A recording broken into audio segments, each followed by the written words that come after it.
At Insight Myanmar Podcast, we're dedicated to bringing on guests who can help foster a deeper understanding of the Golden Land, its history, culture, and people. Yet to truly grasp the essence of Myanmar, one must also look beyond these aspects and into its spiritual heart. In this regard, each of the country's various religious communities represents a beautiful thread in the country's rich tapestry. In this particular episode, we explore the Buddhist tradition with our guest. For many in the country, Buddhism and meditation are not merely practices, but a way of life, shaping the rhythms of society and offering a path of insight and equanimity. Indeed, I would go so far as to suggest that without properly appreciating the spiritual and cultural foundation of the country, the full spectrum of Myanmar remains out of reach. So with this in mind, join us as we welcome today's guest to explore the profound role that the Buddhist teachings have played in the recent history and current trajectory of the country.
Welcome, everyone. Today, I'm joined by Matt Walton, a scholar whose research has deeply shaped how many of us understand Myanmar's political and social landscape.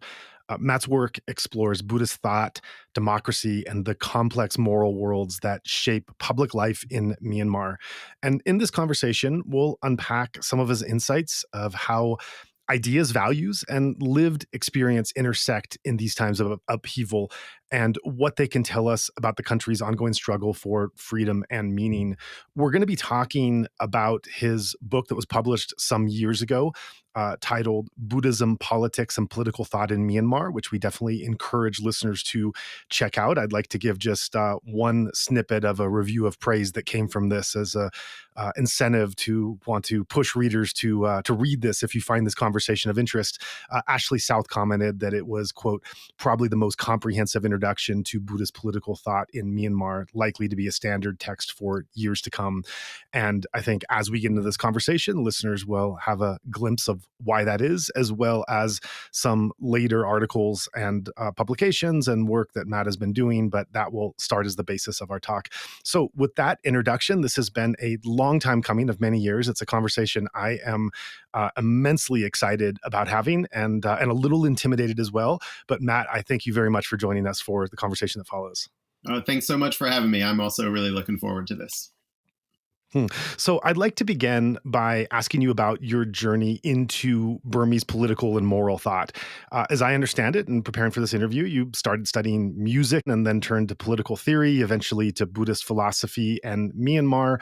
But along the way, spent time studying and teaching in Myanmar. You were engaging deeply with the Sangha on a personal level, everyday Burmese society, and your own meditation practice, including time that was spent under the guidance of teachers like Steve Smith, who was on this podcast and also closely connected to Mahāsi Sayadaw's lineage. This gave you a firsthand understanding of the ethical and experiential dimensions of Buddhist life that I would hazard a guess that few political theorists encounter on that level. So given that path, from arts to political theory, from practice to analysis, what connected these threads for you? And was it the moral texture of the Burmese world that first drew you in, or did your meditation practice lead you to see this wasn't just a spiritual tradition, but a living framework for how people live and think about power, justice, and moral responsibility? And how do you see your political work, or how much of your later political work do you see as growing out of that direct experience of practice and community rather than just scholarship? Yeah, these are great questions, and a nice invitation to tell a little bit of of my story, and so I'll kind of start there with that first set of introductions. The music degree was at Syracuse University. That's also where I kind of went on to do a master's in political science, but kind of in between those was really where this sort of shift happened. And I would say that as an undergraduate, I was raised Missouri Synod Lutheran in Lancaster, Pennsylvania, and very much kind of committed practitioner within my church growing up. But undergraduate, I started to just kind of ask more questions. Was not quite sort of satisfied with the answers that I was getting, and was intrigued by what meditation practice might offer, right? And my first forays there were not with teachers, right? They were with books. They were with, we weren't at a point then when I was as an undergraduate, YouTube wasn't available to kind of learn in those ways, and so I kind of jumped around to different traditions and practices.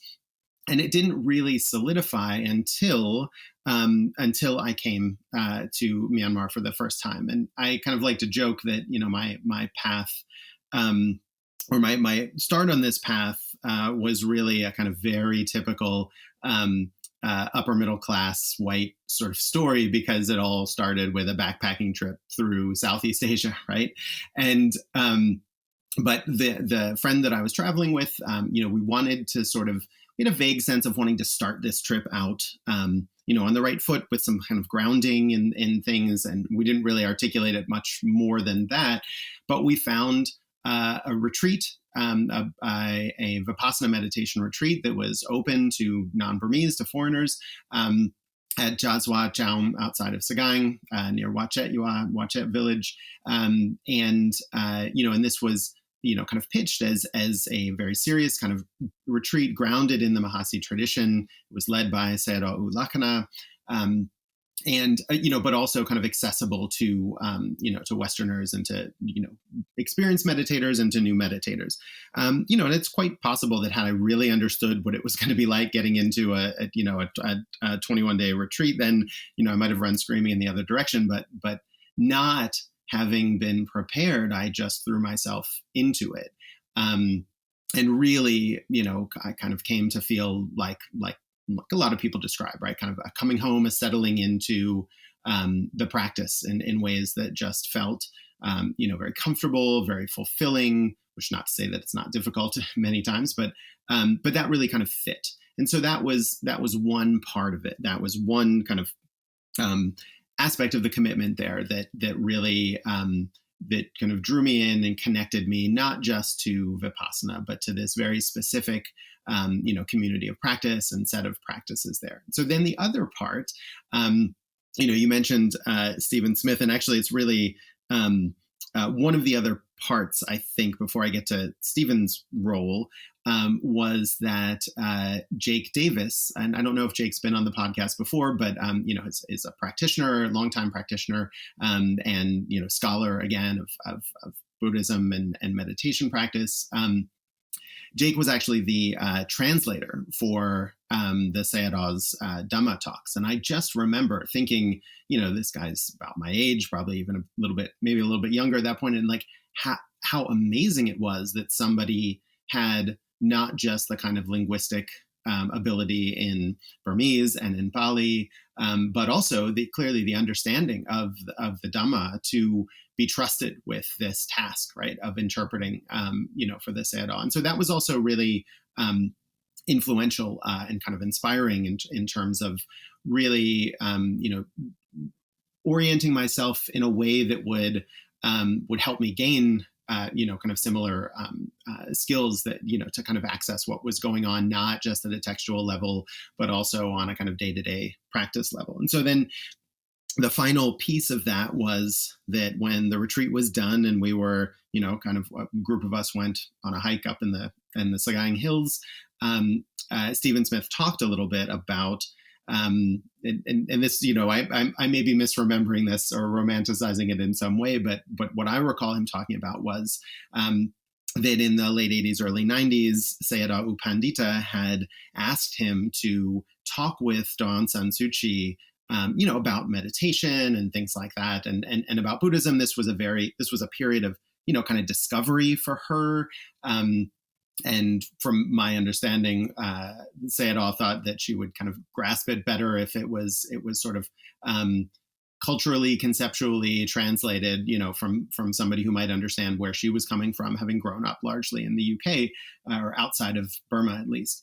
And so this was the formative period, right? This was where she was producing, kind of Freedom from Fear and some of these other really famous essays, where she's starting to think through what does it mean to think about kind of Buddhism and rights, or Buddhism and democracy.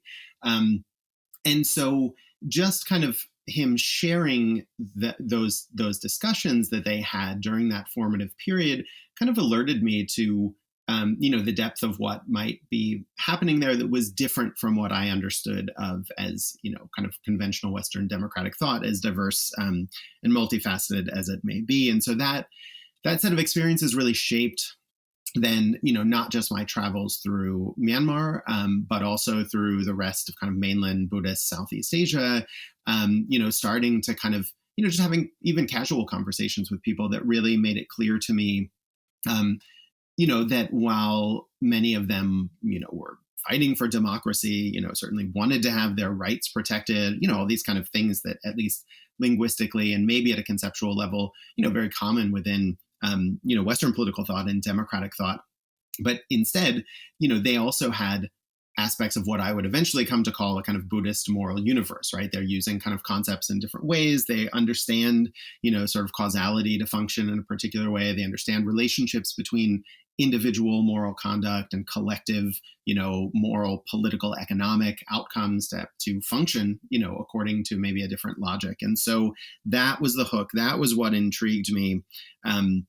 And set me on a path to learn Burmese, study Buddhism, and really understand, again, not just at a textual level, which we can talk about a lot, I'm sure, but also at the level of practice. How do these things appear in and kind of shape and influence the ways that that a range of Burmese Buddhists engage with the political in their everyday lives? That is so great. I love that whole origin story that you lay out, and there's so many similarities in where my own journey is intersected. And I mean, what I'm really thinking about is just both in terms of Buddhist practice, and then in terms of aspiring for democracy and human rights.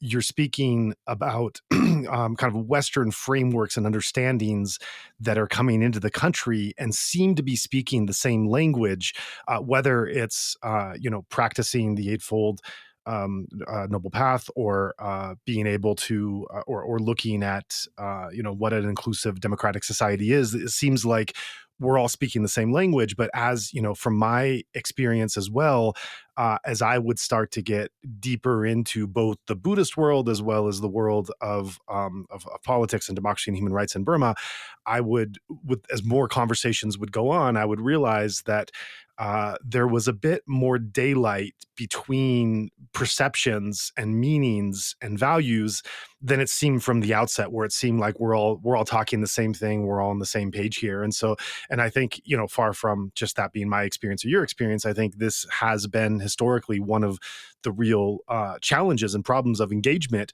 of the complexity of Myanmar, and people having short attention spans and taking reductionist frameworks and not spending the time to really pick these apart, that shared understanding isn't reached. And so I think works like yours and others that have picked this up are so valuable for being able to to get into where are those similarities and where are there daylight, where is there some daylight and some gaps between different understandings, and because in order to bridge those gaps, we need to understand where those are. And so that's where I want to start off this conversation, and I want to start by looking at some of the concepts you bring up in your aforementioned book. I'd like to ask about how you've come to understand the Burmese distinction between Lokī, which is the mundane or worldly sphere, and lokuttara, which is the supramundane or transcendent one. These are categories that seem to do more than just divide everyday life from spiritual life. They shape how people in Myanmar understand morality, power, legitimacy, of course, spirituality. And so, could you unpack through your research and experiences how this relationship between the mundane and the supramundane operates in political thought, and how these two realms interact rather than simply oppose each other?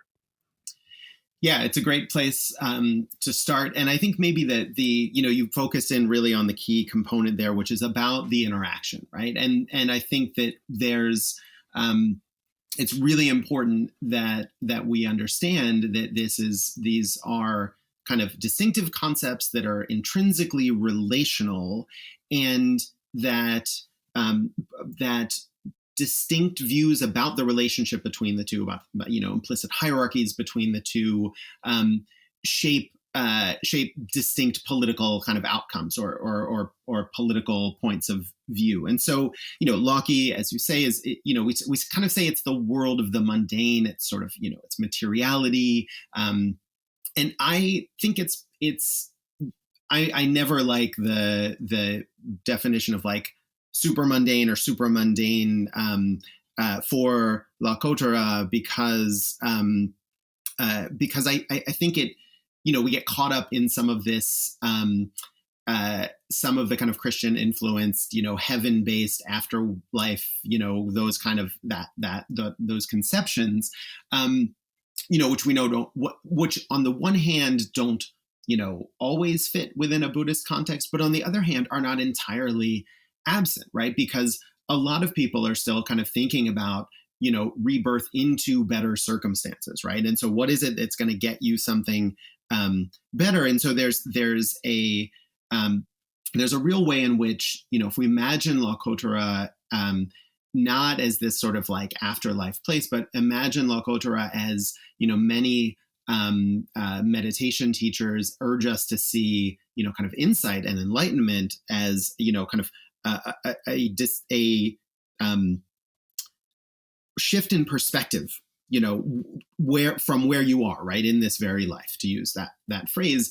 You can be in the Lokī world, in the mundane world, but treating it in terms of kind of lokuttara aspects, which would mean it's it's impermanence, it's no selfness, right, things like that.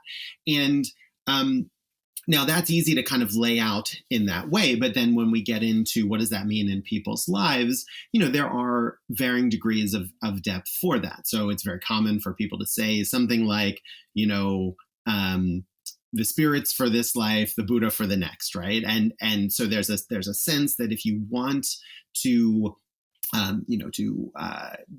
get advancement, gain wealth, gain power, gain position in this life, there are certain ways to do that are, sometimes they're often coded as non-Buddhist. I don't like that distinction, because certainly they're within the broader realm of a kind of Buddhist universe. But that's often the way that people talk about them in that way. But they're certainly not necessarily lokuttara oriented in terms of a kind of ultimate liberation or enlightenment, seeing the world as it really is. So you've got that version of it. But then you've also got this question of the relationship. And so I think, in the book, but also in my broader research, I'm always fascinated by the ways in which people put these two together, right? And so, ask the questions, can we do things in the Lokī world that might have an effect on our relationship with lokuttara? So what does that effect look like, and what does that relationship look like? There's a lot of work in the Burmese context where people talk about the necessary material conditions for effective moral practice or meditative practice or anything like that. So what are the kind of conditions? There's this famous proverb that everybody recites, something like, you can't follow the laws on an empty stomach, or you can't act morally on an empty stomach. So there's a clear articulation of a relationship between the materiality in which you find yourself and your actions in that space, and then also your ability to practice with a lokuttara orientation, your ability to just kind of continue down that moral path, either in an ultimate direction or in just in terms of your day to day. At the same time, too much of an emphasis on that lokuttara, those truths, right? Even though we might recognize them as truths, they might not necessarily be that effective in the worldly context in which you find yourself, right? So there's a long tradition, across Buddhist polities or Buddhist influence polities in South and Southeast Asia of, having a kind of, idealized Buddhist law, right? We think of like Ashoka, the 3rd century BCE king, trying to rule according to Dhamma, versus a much more kind of mundane punishment-based system. And so, there have been interpretations over time that say it'd be great if we could all kind of follow Buddhist morality, but a king needs to rule, and so a king's got to have a code to rule. And Buddhism doesn't really offer that in these interpretations, right? Buddhism is not helpful with, kind of punishment in these very clear kind of political contexts. And so, it really is the kind of tension between these two. What are you focused on? Can you, and the place where I like to describe it kind of metaphorically is that, lokuttara can function as a kind of horizon, right? That is not reachable through the mundane, not actually reachable through the mundane, but conditions the ways in which we might act in the mundane, conditions the ways in which we relate to other people, and also could condition the kind of, political decisions that we make and the political institutions and structures that we put together.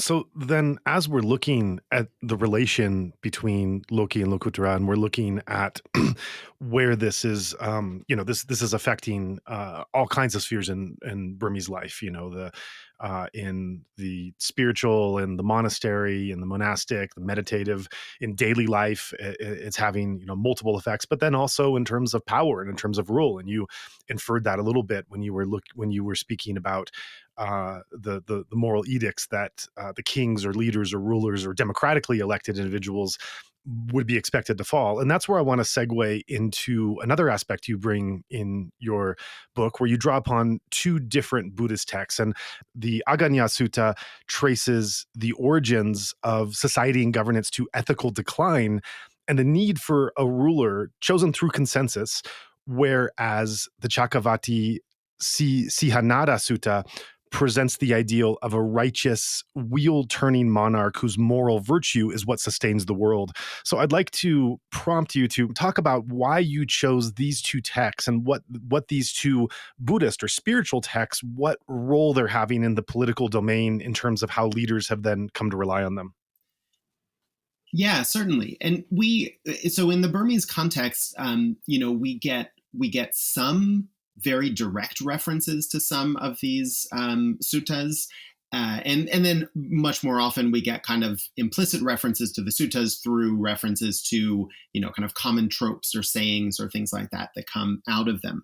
But the Aggañña Sutta tells this amazing story of, we won't call it an origin story. Stephen Collins, in the Buddhist studies scholar Stephen Collins, has a much better translation, the origin of what is primary, right? So not first, because we can't really talk about first in a Buddhist temporal context, but we can talk about what's kind of, most important, what's foundational, what is what is it that grounds both the kind of cyclical existence within samsara and then also the kind of stepping outside of that. So I love this discourse on what is primary. And so it tells this story of decline, that, before we got to be humans like we are now, we were these kind of spiritual beings, just kind of, subsisting on, in the ether. And then at some point, one of us got a little curious and tasted some earth essence around them, and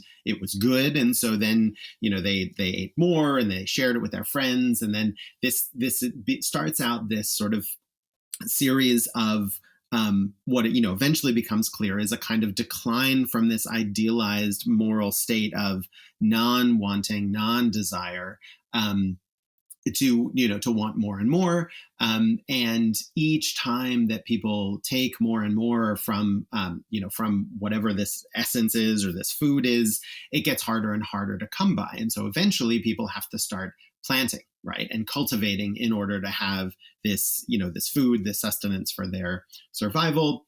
And then as the story goes, some people are, trying to look ahead, and rather than just plant and harvest what is necessary for them for that day, then they start to stockpile some things, which puts a little more pressure on the community in terms of what's available. And at some point, people start stealing from what others have stockpiled, and those people who stockpile then kind of, draw an imaginary line around what they have, and they say, no, this is my property. I've put the work into this, and this is mine. And, from this kind of degradation, then people start not just stealing, but committing other kind of crimes, physical violence, retaliatory violence, lying, and all these things kind of come about. Now, the way that this story is most commonly told within the Theravāda tradition is that it leads the community to decide, hey, we need somebody to kind of impose some order on this, right? Because we clearly can't do it ourselves. And so then this is where they select or elect this figure called Mahāsamada, the great elect, or the kind of chosen, the one that's chosen. And so within a lot of the Theravada chronicles, this Mahāsamada has gotten configured over time as the first Buddhist king. Now, the actual story in the Aggañña Sutta itself is a lot more nebulous for that. I teach the Aggañña Sutta and the Cakkavatti Sihanada Sutta in my Intro to Political Theory course that I teach at the University of Toronto. And so we don't just do a kind of Western canon. Before we get to Plato's Republic, we do, some Buddhist political thought. We do the Ashokan inscriptions. And so I'm going to tell you a few funny things that come from my teaching of this as well. But the Aggañña Sutta has most often been presented as a kind of story of human fallibility, right? And the need for a kind of kingly figure to be in charge of us, to keep us from our worst intentions, right? To impose the order that is necessary for us to live together. And, scholars have done a lot of interventions into this. There was a long discussion about whether the agreement with Mahāsamada should be seen as a social contract or not, akin to what Western social contract literature put forward. Generally agreement that there is some sort of compact there, but it's not that of the time, notions of compact would not have been so abstract as we see in Western thought, like Thomas Hobbes' Leviathan or John Locke. A compact and a contract was between two people in a very specific way. So it's not really the same. It's not the same sort of parallel there. The other thing is that it does seem like the people knew what they needed to do, but they just couldn't kind of manage. They needed what we might call an adjudicator, right? Or a neutral arbiter. And so this really, that view attenuates the kind of power that we would think Mahāsamada should have or deserve or something like that. Now, the thing that I always find fascinating is that for hundreds and hundreds of years, this has been a story of legitimating monarchy, right? Actually, a lot of Buddhist kings in different dynasties would try to trace their lineage back to Mahāsamada, this mythical kind of king. So that's how it's functioned for years and years and years. And when I teach this to my students and I have them, read this text, and we start out with a few other Buddhist texts to kind of get some grounding in key notions of like anicca and anatta and dukkha. But when they come to this text and they read it, almost one of the first things that they come up with when I ask them, what are some of the political lessons or ways that we could read this text politically? almost one of the first things they come up with is, this feels like a story that is criticizing private property. Right. So rather than, look to the Mm, end where we get this legitimating moment where we need a king, they've looked at this moment of, they've identified, this moment of, where do we get the kind of violations against each other? We got it. You can't have theft without property, right? And so it's these moments where somebody said, no, this is mine, not yours. And that's the kind of problem. So I'm fascinated by this fact, mostly because these kind of interpretations were, not part of the tradition for many centuries, but they came into the tradition in Burma, at least in like the 1920s and 1930s. And so, as I write in the book, there's a great essay by Aung San, General Aung San, the kind of father of Burmese independence, who, as a student, was writing this essay on politics, different kinds of politics. And without mentioning the Aggañña Sutta, he tells the story about kind of like the beginning of, the story that we learn about the first king. And he, says that, well, who would read this story as legitimating monarchy? It's the people who own property who are going to get the most protection out of this king, right? If you don't have property, the king's not working for you. It's only if you have property that you're going to get this. And so all of the people without property have been sold this terrible, bill of sale that says you're getting your rights protected by this, by the king or by the state, as he kind of makes the correlation. And yet, that the story glosses over the nature of the original sin, which was not the people trying to, survive, but rather the people who had the wrong view, right, Michadeti, of owning property. And so this leftist account, then became, or versions of that leftist account, became much more common, not just in Burma, but in Thailand and in other places as well, a kind of reimagining of what are the moral and explicitly political lessons that we can get out of that. And so that ambiguity, of a shared canonical text, and yet radically different readings of of what we get from this text. What are the lessons that we take from this text? Is it validating a kind of strong political leader, or is it actually drawing our attention to something much more kind of grassroots leftist, empowering to to people who are not rich property owners, something like that? So I just think that there's so much to unpack within the Aggañña Sutta, and it's such a rich text to see, especially from the 20th century on, how the interpretive tradition took that one up. So the Cakkavatti Sihanada Sutta is also kind of telling what in many cases is an explicitly political story. And I should mention also at this point that reading these as political stories is not necessarily the dominant tradition or the dominant approach, right? So as people have read the Aggañña Sutta as a political story, these are some of the interpretations, but it's also very valid to say that actually the political story is kind of secondary to what happens after the appointment of Mahasamata, which is that people of every social class decide that they are dissatisfied with the world, and they are going to withdraw from their sort of worldly obligations and familial obligations, jobs, things like that, and become monastics. And so that's essentially where the story ends. And it started out as a story of the Buddha kind of sympathizing with some young Brahmins who wanted to become monks. And he was like, I'm sure you're getting a whole lot of grief from your compatriots about wanting to do this withdrawal. And so, these don't have to be political texts. They're certainly not only political texts. And so they don't only hold multiple political readings, right, but they hold multiple readings overall. So that's just one important thing to kind of emphasize here. So the Cakkavatti Sihanada Sutta is sort of telling the story of the wheel-turning monarch, the kind of ideal Buddhist king, and we get vivid descriptions of how everything is regulated in their realms and how people act when things are right. And we get lots of other versions of this. The Thai Three Worlds text is one, again, incredibly detailed one. What's great about the Cakkavatti Sutta is that it tells this also incredibly detailed story of moral decline and the links between moral decline and material and kind of social collective decline. And so after a series of, sort of wonderful ideal kings who all live according to Dharma and, regulate their realms according to Dharma, somebody, has a kid who just doesn't want to follow the rules.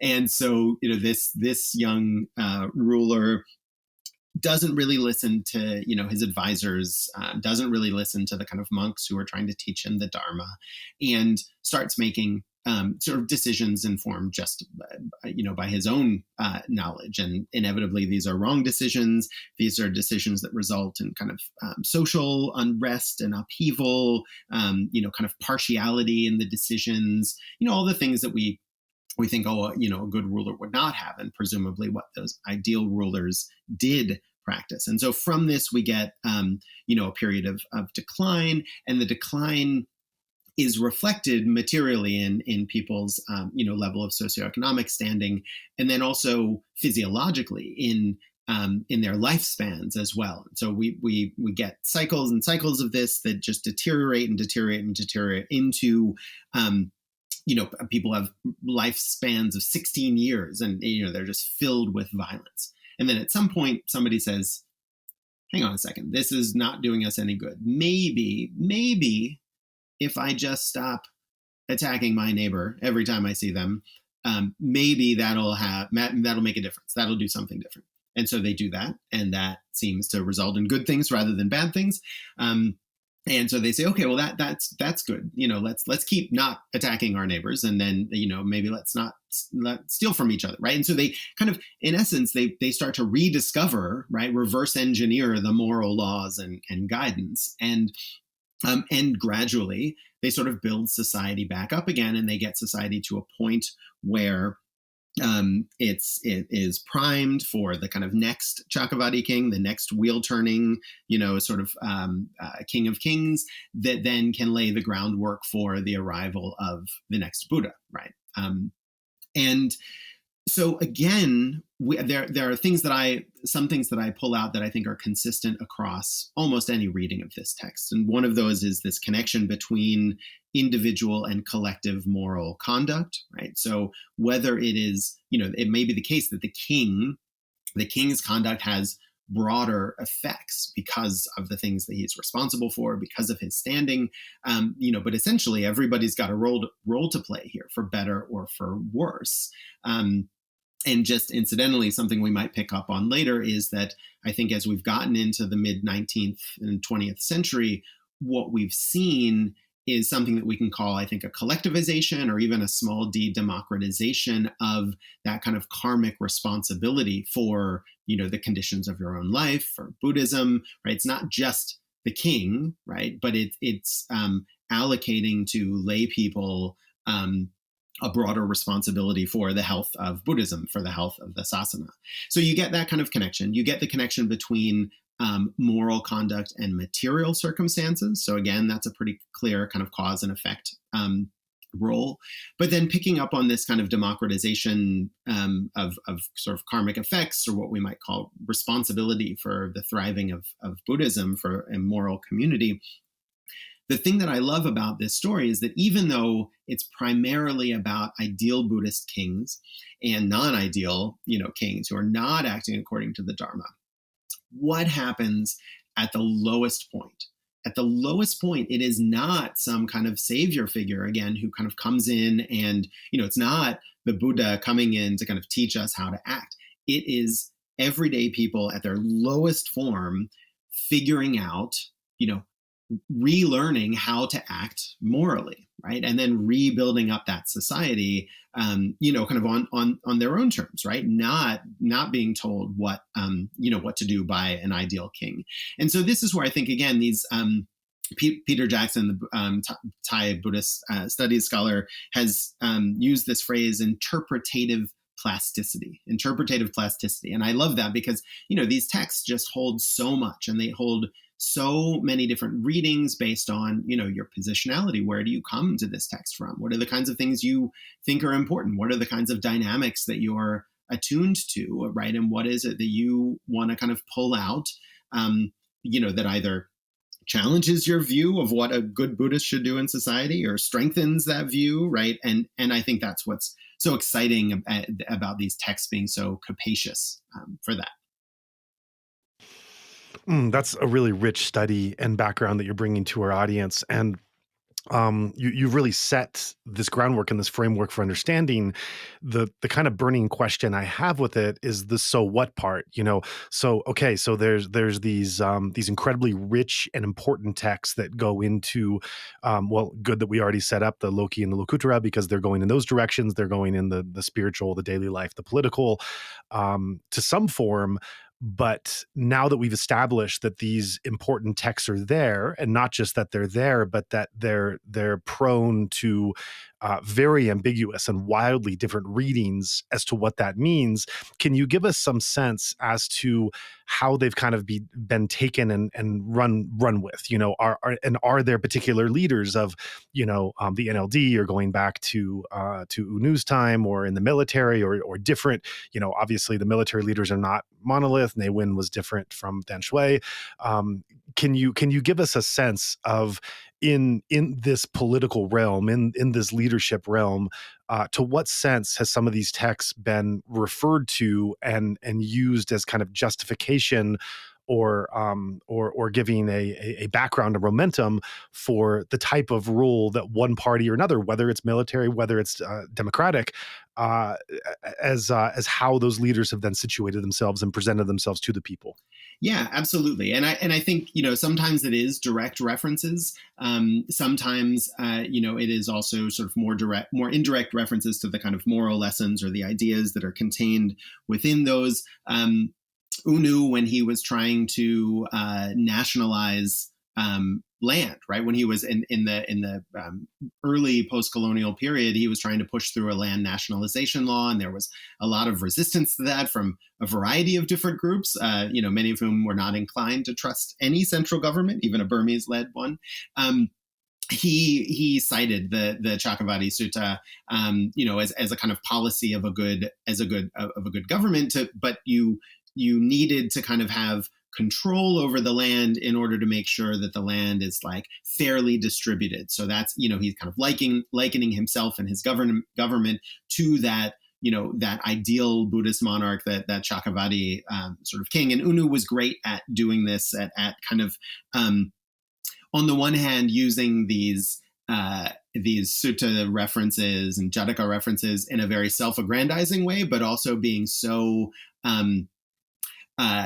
self-deprecating at the same time about his own sort of moral standing and practice and fallibility that he could kind of play that off in public as like, oh, I know I'm imperfect. I'm not talking about this. I'm not suggesting that I'm like the Cakkavatti leader or something like that. But at the same time, really invoking and calling upon that sort of justification. I gave the example of the way that Aung San was writing about this in the 30s as well, and those were maybe slightly more academic discussions, right? In terms of like when he's writing in that article, but it puts out into circulation a different set of readings of this, right? And that opened up space for for students, for monks, for other people over generations, kind of writing about that, but also certainly then opened up space for later kind of avowed Marxists and other kinds of leftists to, really explore some of these texts in terms of the compatibility between Buddhism and Marxism, right? Or the teachings of the Buddha and the teachings of Marx. And this became, a real battleground in the 1940s and into the 1950s of, are these compatible? And Unu ultimately kind of came down very clearly on the side of the superiority of the teachings of the Buddha. But it's a little hard to kind of pull apart there this sort of philosophy from the kind of nitty-gritty pragmatic politics of the time when he was also kind of fighting against various leftist movements as well.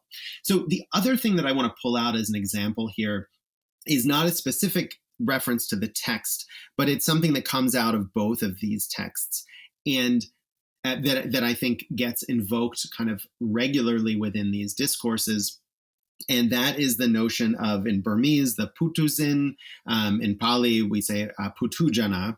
And this is the kind of, it's often translated as ordinary worldling. So to bring it back to our discussion of Lokī, it's a person who is kind of inextricably embedded in the Lokī space, right? Does not sort of see the world according to Buddhist truths of anicca, anatta, dukkha, and is just sort of seeing the world through various kinds of wrong view, different levels and different degrees. And so certainly one way that we read the Aggañña Sutta, or that people have read the Aggañña Sutta, is to emphasize that idea that we are all kind of flawed. We're making, if left to our own devices, right? And then is a kind of open question after that. What do we need? Do we need Buddhist moral leadership? Do we need a king to come in and take control, right? But what I'm focused on here is if left to our own devices, we are fallible, right? And we, that could be true of any figure. So people like the late 19th century political figure and writer U Po Thym, kind of dared to suggest that the king was also a putuzin who could, be misguided by his own judgment, and who needed to be, helped with guidance and with, semi-collective decision-making structures. So, so anybody could be a putuzin there. But then that question is deeply politically consequential. So, do we think that people are primarily characterized by being putuzin, by, acting according to their own moral and ethical defilements, right? In which case, we might be much more skeptical of any prospect of collective governance and collective self-governance, right? And so if the putuzin model is primary, then what you're looking for as a response is some kind of disciplining role for political authority, right? And that could be a king, that could be, the military's governance, that whether it's a kind of directly authoritarian or the kind of disciplined, flourishing democracy of the 90s. But then you get this other sense, this other conceptual, what I kind of lay out as a sort of the other side of the coin of Buddhist, Theravāda Buddhist conceptions of human nature, which is of human capacity for self-improvement, right? We wouldn't have, right? The Buddha would not have bothered to teach what he learned if he didn't believe that some of us were capable of, not even just of achieving enlightenment, but also of practicing in the right way. And so, that opens up all sorts of questions of like, how do people get there? Do they only get there through kind of individual moral practice? What is the relationship between individual moral practice and collective practice? What are the effects of that individual and collective practice within society? Can there be a space in the political society for, kind of people coming to develop their moral capacities through governance and politics, through participation in politics? And that, that interpretation flies in the face of a longstanding tradition of politics as dirty, as Lokī, as worldly, right? As something that, necessarily involves power and, discipline and punishment and all these other kind of like icky things. But there are also articulations that say, we should be involved in this. And Aung San Suu Kyi took up a particular version of this that was, saying something, and I'm not going to get the exact quote right, but like free men are the ones that kind of like build themselves up in this way, that kind of act, build up their moral and ethical capacity through making those decisions for themselves. And for her, that was you don't help us morally and ethically by ruling us with an iron fist, but in fact, kind of, let us to some degree make our own mistakes for that. Now, the one thing that I'll add to that, though, is that more, you could call it a view of human nature that emphasizes more about human capacity, human potentiality, right? It's more capacious in that direction, but it doesn't just sort of go off in that direction sort of in an infinite way or in an unconstrained way, because you do still have this sense of moral efficacy through conduct. And so the this version, there are, there are versions that say, okay, we can work together, we can act publicly and collectively in ways that strengthen our moral conduct, that help us, help us move away from a sense of self and self orientation, that that allow us to cultivate attitudes of like metta and karuna and things like that. Um, but then at the same time, there is alongside it a pretty persistent critique of what we might call a real like liberal freedom, right? Liberalism is in the kind of unencumbered individual self that can act in ways of their own choosing. So the Thai monk in the second half of the 20th century, the Thai monk Buddhadasa was deeply critical of these stories. And he actually used the Aggañña Sutta as well, but in a different way than Aung San. He was saying, why, if we are all kind of morally imperfect, why would I want somebody else who's morally imperfect making political decisions for me, ruling over me? Right. And so there's why would we want that kind of freedom to act in society? Don't we want some kind of constraints that are going to ensure that we act morally and in the right way? And so, that question of the balance between a kind of, liberal freedom, right, to kind of act the way that we think we should, and inevitably sort of make mistakes, comes into tension with these concerns about how much should we be allowing that, and do, even if we don't take a kind of military disciplined version of politics, even Aung San Suu Kyi's version of that suggested that there were limitations to our ability to act collectively because of our moral defilements, right? And we needed to have some kind of guidelines to point us in the right direction. But so you see, you get this kind of wide range of of references to this, to what I've described over time as this dual idea of human nature, one that focuses on our fallibility, which is a quintessentially human characteristic, and tends towards something that is, more authoritarian, more guided, more constrained, and then something that focuses on our potentiality, equally another intrinsically human characteristic from the Buddhist perspective, and that might lead towards more democratic, and I'm being a little hesitant there because they don't have to be democratic, but more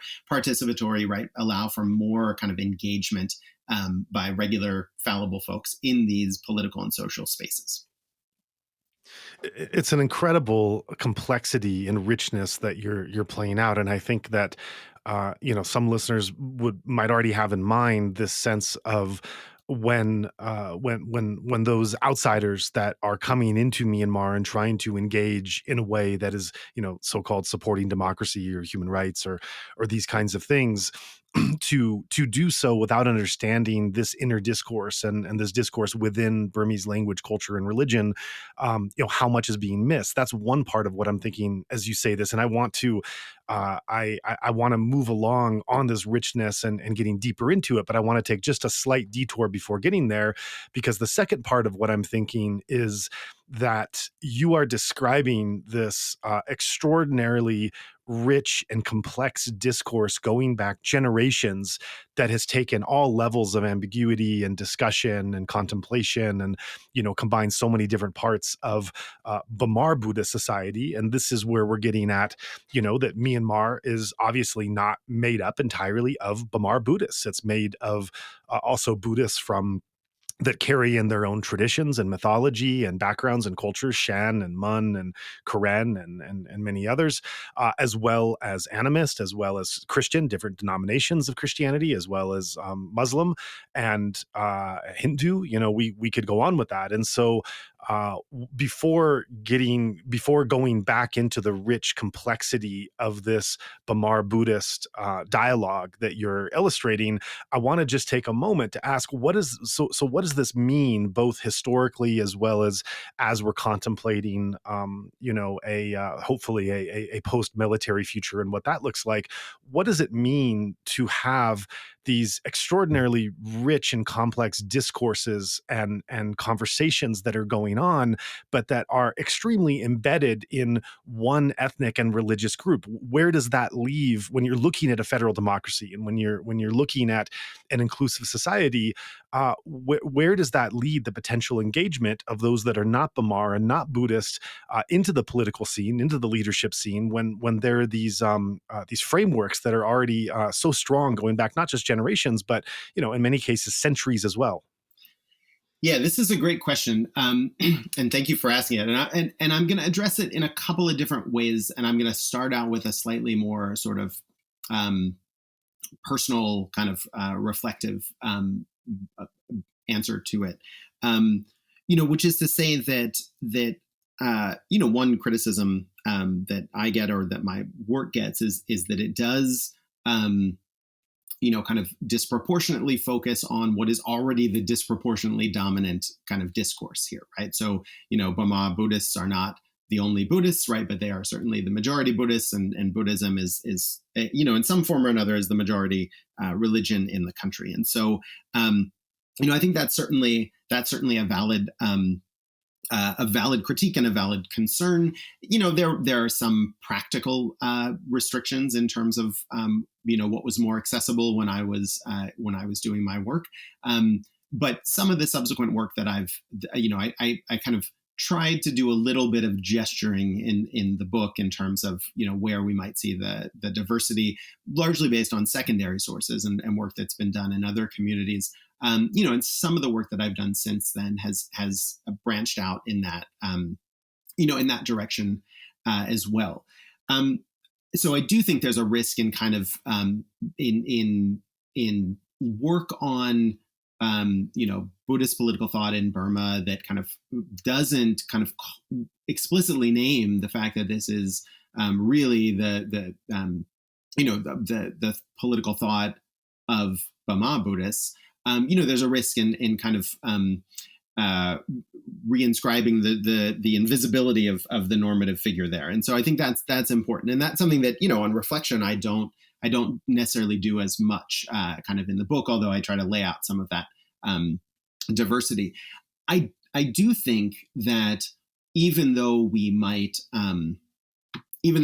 there still might be a disproportionate emphasis on studying kind of Buddhism and implicitly Burma Buddhism, I still kind of feel like we don't understand it very well. We don't understand, or I definitely felt that at the time, that almost nobody had been writing about this in a way that attended to its kind of social and political implications. And obviously, since the work in the 1950s, Gustav Hauptmann's book was one of a few, and a few other folks like Juliana Schober and Ingrid Hjort. Their work was coming out, around the time that I was starting mine too. But there's still not a lot of work on understanding that.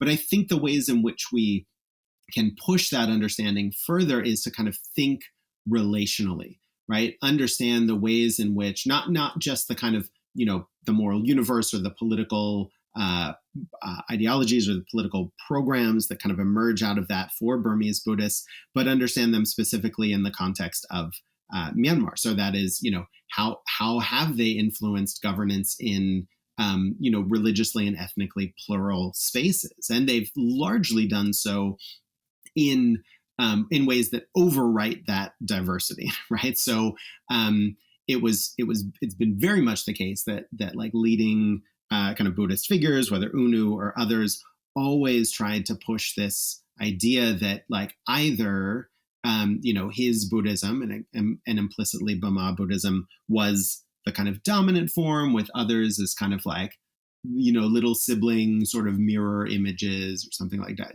even derivative, or other iterations of Buddhist practice as kind of deviant, right? A deviant from a sort of orthodox, Buddhist practice that somehow he or the Sangha or others kind of could control. And so I think there's a lot more space for looking at for deconstructing what have been common domestic discourses, and also external discourses too, right? Certainly, British colonial and other scholarship has often explicitly, made the same points, the erroneous points, right, about Shan Buddhism or anything like that. But I think, looking relationally at these in very specific contexts is a really productive way to go. So, one example would be that,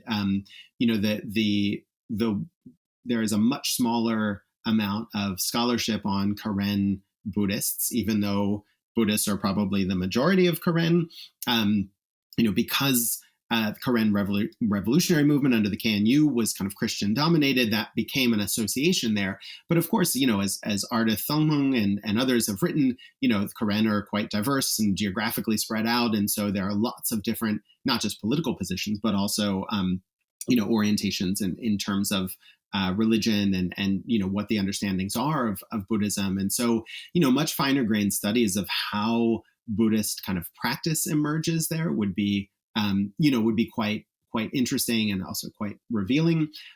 For work that I did subsequently with other colleagues on quote unquote Buddhist nationalism in groups like Mabata, again, we were focused on Buddhists largely to understand, how were they articulating their conceptions of like a Muslim other or a religious other, and then where were the fault lines within that seemingly monolithic Buddhist nationalism, right? And one was clearly ethnicity as it overlapped with religion, because there was this kind of shared moment of what we might call a kind of provisional solidarity or complementarity, but that still didn't change the disdain with which many Burma Buddhists like look down on Rakhine Buddhism, right, or Shan Buddhism or things like that. And so digging into those kind of spaces of relationality and of interaction, I think, can be really important. And then thinking ahead, right, post coup, post revolution, it is both inspiring and kind of terrifying to think of the ways that that some people have articulated a kind of multi-level revolution, right? A kind of total revolution. This is not just against the military dictatorship, but against embedded forms of hierarchy, against sort of religious supremacy, against Burma supremacy, and I think that's against patriarchy, right? These are again, I am both inspired by that kind of politically and also, a little bit terrified about it in terms of what becomes of it in practice. And I think while you've had some folks kind of, articulating a very clear critique of Buddhism, right, and its sort of role in maintaining different forms of domination across society, others have had more targeted critiques, right? So we think about the way in which like respect for monks and the Sangha is kind of playing out in a slightly less hegemonic way, where people are more willing to kind of say, do I, is this monk doing what I think a good Buddhist should do? And if not, why do I need to sort of reflexively bow to them and respect them? What are my expectations, of what monks do and how they contribute to society, how they, kind of exemplify certain values, right? So I think that level of like, self-critique among Buddhists there can be kind of useful, right? Then again, the other bit that I would pull out that I don't really have answers for, and it's certainly not my place to provide the answers for, is, Myanmar is gonna still be a Buddhist majority country, right? That is a fact of kind of like a religiously plural Buddhist majority country. Maybe there's space for us thinking that, like, if we actually took into account sort of mixed bloodlines, that there might not actually be a sort of quote unquote pure Burma majority in the ethnic realm. But let's leave that aside for the moment. I mean, just thinking about this, and so I think there are really important questions to ask about what does governance look like in that context? Because I think for a lot of us who come from fields of, I am a political scientist and political theorist by training, so I'm not a religious studies person, but I take a lot from critical critical secular studies, and one of the base sort of claims there is to say that, like, what we understand to be secularism, or how we use secularism in kind of broad discourse, is something that is intrinsically linked to, the kind of the Christianized development of a sort of modern political ideal. And so what we claim to be secular societies that separate church and state, there are countless ways in which they don't actually separate those. And so there's space to kind of critically reflect on the way in which, the United States is not some idealized secular society. And we see a resurgence of, evidence that's never been the case, right? And so what I take from that then is, what's beneficial for Myanmar in these spaces, not to kind of like just uncritically sort of move forward addressing this fact of religious pluralism, but to understand, what is it going to look like when many people are still operating within this space of, again, what I call a Theravāda Buddhist moral universe, and what are the implications then for governing a religiously plural space, right? So it's not that you impose some kind of Buddhist constitution, or that you impose laws that, kind of take their bearing from the Aggañña Sutta or something like that, or the Cakkavatti Sihanada Sutta. But it's more that, Buddhists are encouraged to kind of think, how those values play out, and how those worldviews play out in an unavoidably religiously plural space. And if they want to govern and live with other people, then there's a kind of negotiation, but there's a negotiation that starts from a kind of honest place of acknowledging, the sort of numeric superiority of this, and the tendency of that to go unacknowledged, and for a kind of Buddhist normativity to kind of slip into Myanmar political normativity. And that is what I think, is one of the biggest takeaways from a governance perspective looking forward. Fascinating insights there. And when you speak about a majority Buddhist country, it reminds me of a line that was said with an interview that we did with Mark Farmanar of Burma Campaign UK, in which he described an interaction with Aung San Suu Kyi, in which he had expressed to her that his understanding that Myanmar was a multi-religious country, and her response was in the interaction was, she said, "No, it's a Buddhist country with other religions living in it." And that completely shifted his framework as to how Aung San Suu Kyi understood the country, and concerned him greatly. Kind of an addendum to this story is that after this podcast was published, as we do on our social media, we sometimes take quotes that we find worthy of greater reflection and contemplation, not to advocate that this is the exact correct thing to say, but this is what one informed actor has said, and it's kind of worthy of contemplation, and put that on our social media. When we put this quote by Mark Farmanar on our social media, we had enormous pushback, and it was not pushback of trying to refute the views. It was pushback of cancellation, that Mark Farmanar should be canceled. He is a colonial, minded white savior trying to shut down dialogue. Insight Myanmar should be canceled because we should not be having these kinds of conversations.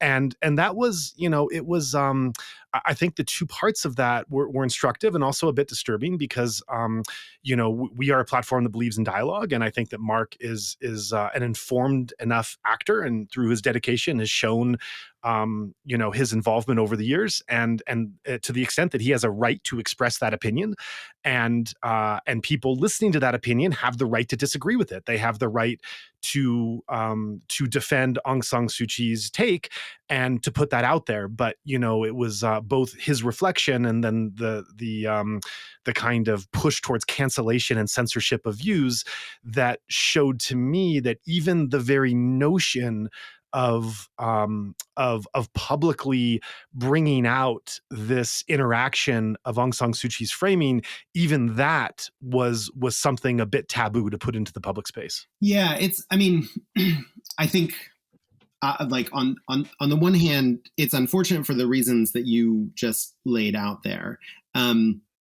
and then I can see the what I'm not trying to read into the minds of the folks who were critical there, but obviously there are all these moments where there's a thin line between a kind of open dialogue that is sort of critical and potentially constructive, but also critical, right? And undermining solidarity, undermining political figures, or what's perceived as undermining those kind of figures. So I get, so I think that there have been a lot of moments where really understandably people have been more resistant to that kind of like what's perceived as airing the dirty laundry sort of critique, in a moment where even if we were dissatisfied with what Dasu said or did prior to the coup, we kind of need to at the very least kind of keep that under wraps or whatever. I mean, I don't do that. I didn't do that before before the coup. I don't do it after necessarily, but I get I get the concern about it. I think the other thing is that like, I'm sort of laying this out in an abstract way in terms of how I imagine like would be productive for majority Buddhists to be talking about and thinking about and reflecting on and engaging, in terms of thinking about a inclusive, religiously plural future, right? Which I maybe Buddhism and religion are more of a fault line than ethnicity is now after the coup, right? Meaning that people will still stick to this idea that Myanmar is a Buddhist country. So I think that that's maybe part of how I see the framing. But I also do see that as like not my conversation to have in terms of the details and the nitty gritty and what it looks like as like Myanmar Buddhists to kind of pull that out. And I do think there's been a really sort of like kind of powerful and insistent decolonial turn in Myanmar work that has kind of maybe pushed back a little broadly against kind of white Western colonial scholarship or anything like that, but is pushed back to kind of assert a space for more Burmese voices and perspectives in positions that can have some kind of influence there. So I imagine that maybe there's a way in which some of that sentiment got kind of is also marshaled in there. So I feel like now that I've said all this, it's I'm trying to kind of please and placate every side of this. Maybe not as productive, but I mean, I think it is really difficult to kind of talk about things that are critical within communities right now, right? I mean, that's just inherently the way that it is after the coup, where there is an overarching, kind of political concern. And so I do, when it comes to, the civil society groups within, ethnic communities that continue to call out, ethnic revolutionary organizations in terms of patriarchy or sexual violence or, violence against civilians or things like that, or against PDFs, where that is also common. Like I get both the reasons why it feels necessary for sort of long-term commitments of justice and things like that, and kind of acting in the right way. And then I also get the concern that it in the short term might risk weakening a kind of very tenuous revolutionary solidarity too, right? And that's the tough space that we find ourselves within. Yeah, absolutely. And so with that extended detour and very informative discourse in kind of looking at the overall thrust of what we're saying, I want to get back on track to picking apart a bit more of your analysis. And so much of what you've looked at has been defining certain kinds of terms and words even. And so this question relates to the word of freedom. Mm. And freedom has carried different meanings in Burmese political and moral thought. It's sometimes tied to liberation from defilements and the Buddhist teachings and the role of suffering and the freedom from suffering. And other times it can refer to like social or political autonomy. And so using that as a starting point, how have different actors in Burmese society, from monks to military leaders to pro-democracy movements, how have they interpreted and deployed the idea of freedom to serve their own visions of moral and political order? And certainly, we bring in Aung San Suu Kyi's famous, 3 words, freedom from fear. I have seen, as I'm sure you have, I have seen freedom from fear analyzed and interpreted and unpacked in so many different ways. You know what those three words mean to a Burmese Buddhist context, and it's as we're analyzing this deeper underlying meaning of the word freedom, it's probably no accident that her most famous collection of writings has this as one of three words. And so then also, what does this tell us about how deeply intertwined ethical and political vocabularies are in Myanmar's modern history, that freedom has this multi-interpretive role across many different fields and meanings? Yeah, it's one of the richest words, right, or terms, and of course that's signified also by the fact that you have multiple Burmese terms that are used, right, in different registers. So the kind of the sort of everyday freedom or even political freedom of like Ledi, a kind of slightly higher version, of Miao, and then you've got this very explicitly Buddhist Enlightenment version of like Wimoti, right, which is more kind of informed by the Pali, and yeah. So the story that I tell in the book, and the way that I kind of see this is that you would have sort of always had a Buddhist version of freedom, meaning liberation from wrong view, right? Liberation from a kind of perspective on the world, liberation from defilements. So this is the kind of ultimate liberation that is enlightenment, and and that has sort of lesser versions. So if we think about the ultimate liberation that is enlightenment, a very formal thing that frankly still scares the pants off of many Buddhists, in terms of like, we all hold that out as our sort of like idealized endpoint that we shouldn't call an endpoint, but the notion of being truly, of bringing equanimity to every aspect of our lives, and and treating it the same to kind of get punched in the face as to like kiss your child, right? I mean, that notion of complete liberation from any kind of desire is the moment you start describing it in those terms gets a little bit unappealing. But let's still hold that out as the kind of horizon or the touch point, that lokuttara touch point. And then underneath that, you've got these lesser kind of liberations, right? So liberations from defilement, the sort of, if you're going along this stage or these vipassanā stages, thinking about like the, kind of sotapanna stage, and the moments at which certain kinds of actions are no longer possible, right? Certain kinds of a number of trips back into rebirth, or are limited, right? So you're kind of getting more and more free from different aspects of samsara and this cyclical existence. And this notion of the reason why I write it in a cumbersome way in the book as freedom/liberation is because I think it's almost impossible for folks raised in the West and using English as their medium to use the word freedom in a way that can capture those elements as well as a kind of discourse of political or economic or kind of social freedom as well, in the ways that are more common here. And even I say that, I talked a little bit about this notion of liberal democracy or liberal freedom, right? Like freedom from, kind of impediments, right? So freedom from the government kind of telling me what to do. Well, that's understood as a kind of valued type of freedom, within a liberal discourse. And at the same time, don't I want or need a moral code to kind of constrain me, to guide me, right? Shouldn't that be enforced by somebody or something if I'm not going to do it myself, right? So this notion of kind of freedom from, certain kinds of coercion gets a little bit hazier, right? Certainly, Dasu was saying we don't want some imposing military government, but also we don't want people running around acting immorally as well. So it's important to kind of distinguish this idea, this sort of multi-level idea of freedom, and not sort of automatically put in this liberal discourse of kind of freedom from certain kind of constraints.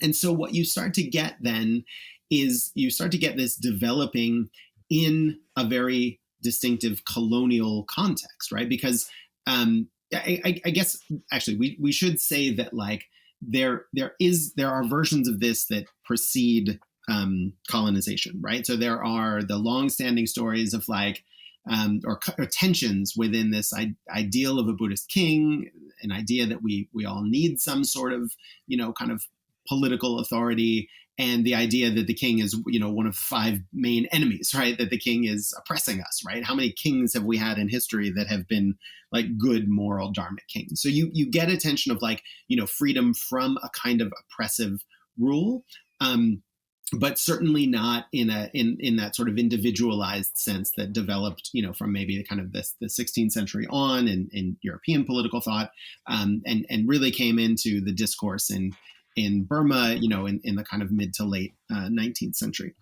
So the way in which a lot of people are starting to understand freedom at the end of the 19th century is freedom from colonial rule, right? Freedom, which is configured as like foreign rule, it's like non-Buddhist rule, right? And so there are these connections between a kind of freedom from that foreign rule, that non-Buddhist rule, as necessary for the health of Buddhism, right? For sasana, this word that we use to describe, the whole Buddhist community, all of the teachings, all the materiality of it, monasteries and Dhamma schools and monks and the books themselves, and then the lived practice, right? That's all sasana to kind of be protected. And this notion that we need freedom from that foreign rule in order for Buddhism to flourish, right? And so there's a couple different threads that develop then. You get this idea of freedom from a kind of a particular type of immoral rule. But then you get a few different variations. And so one variation is kind of the leftist variation that emerges from the 1920s at least, and starts to link a kind of political freedom to an economic freedom. And that's that connection that I was talking about earlier, that phrase, you can't act morally, you can't follow the laws on an empty stomach. A number of political commentators starting to make clear that it wasn't just foreign rule. It was also the kind of moral imposition of poverty, right? Of not having enough to eat and not having enough to take care of yourself and your family. And so that, the leftists were quite convinced that, even if they got rid of the British, if you had a capitalist system, that would still, be onerous for people. People wouldn't be free to kind of live their best lives under an exploitative capitalist system. So you got that connection there between different levels of freedom. And some of the kind of Buddhist leftist thinkers made the full set of connections, right? We need base economic freedom, freedom from, kind of material want and freedom from exploitation. We need a kind of political freedom to kind of, choose our own political destiny, not be imposed from without. And that for them, those were necessary Lokī freedoms and Lokī kind of conditions to allow for better moral practice, right? Now, the other causal direction for that started it down at the level of the individual and moral conduct, right? So what I just laid out there was we need these kind of structural spaces to be in line, freedom from exploitation, freedom from political oppression, so that we can practice morally. The other version of that is to say we got to this point of being oppressed politically, of being exploited economically, because we've let our morality lapse. And so the most famous articulation of this is from the Ledi Sayadaw, incredibly famous Sayadaw. Eric Braun has written about him. Alicia Turner has written about him. His campaigns in the late 19th, early 20th century to bring bring kind of Buddhist teachings and a kind of sort of stylized or higher, let's call them kind of like higher aspects of Buddhist learning to the laity in that period was transformative, right? My argument is that kind of laid the ground for a broader participatory space in politics, because monks like Ledi were saying, hey, we should let lay people study the Abhidhamma, right? This complex form of Theravāda Buddhist philosophy. And he, helped set up study groups, right, all around the country that included a lot of women, right? Again, kind of revolutionary in that time. So Ledi Sayadaw is laying the groundwork for a kind of more broadly participatory Buddhist space that then transitions pretty easily in the first half of the 20th century into a broader participatory politics, right? But Ledi is also not letting go of the fact that, like, when he expands this space for Buddhist practice, he is also expanding the responsibility that Buddhists have to act correctly, right? And to be kind of good moral actors. And so one of his most famous letters, it's called the Nuam Yatasa, and the literal translation is the cow love letter, and that's kind of a silly way to translate it. But so this was part of a tradition where monks would kind of write public letters or letters to the king, or pronouncements like that, that were kind of calling on some sort of societal change, some sort of political change, things like that. And this letter was talking about attitudes towards cows and practice towards cows, and connecting it to Burmese Buddhist morality as individuals, but then also connecting that to their collective political situation. So Ledi Sayadaw was saying, look, generally, we're good Buddhists. We try not to eat too much meat, but we still eat meat. These British, we know that they love beef, right? They've come into our country. Their appetite for beef is voracious. We can see that more and more cows are being consumed, right in front of our eyes, and that's more lives being lost. And he's writing about this, but he's also lamenting that, like, colonization would not have happened, in his view, could not have happened, had the people been sort of strong in their moral conduct and their moral foundation. Right? So there was something that had kind of broken or deteriorated that allowed for this sort of injustice of colonization to happen. And before Burmese people could even think about kind of political rebellion or political independence or anything like that, they had to get their house in order morally. And so Ledi's suggestion of where to start was stop eating beef, right? And we're going to see the impact immediately in the lives and the livelihood and the well-being of these cows in our country, who are going to get slaughtered less, because we know they're being slaughtered more because of the British. And this is the place that we start, right? So you think about it, I tie this back to that moment in the Cakkavatti Sihanada Sutta where people say, hey, maybe I should, stop kind of killing my neighbor and attacking my neighbor. And, like, here's where we start, and here's where we implement better moral practices at an individual level that then easily kind of moves to a collective level. And so, so for Ledi, it was not a question necessarily. His primary mode of analysis for this, what in this letter, in this instance, was to start from the level of the individual, right? And say, what do I need to kind of fix to then change my circumstances, right? To change not just my personal circumstances, but my collective circumstances, to put us in a position as, Burmese people to realize, kind of independence, political independence, self-rule, all of those kind of things. And so then again, what we get here, there's a version of this that can look like it's sort of shifting the critical and analytical view away from structural oppression, right, which is the first version that I gave. But it's also a version that aligns with my kind of second iteration of human nature, this notion that we are capable of improvement, of bettering ourselves, of acting morally. And so we should be doing that, right? We should, for the logic of karma, of Gan, says that, yes, I am the product of what I've done in the past, that my past actions have influenced my present actions, but also what I do in the present influences and conditions the future, right? And so that's what Ledi is drawing on here in a way that I think is, individually and then collectively empowering to Burmese people, Burmese Buddhists at that point who he's talking to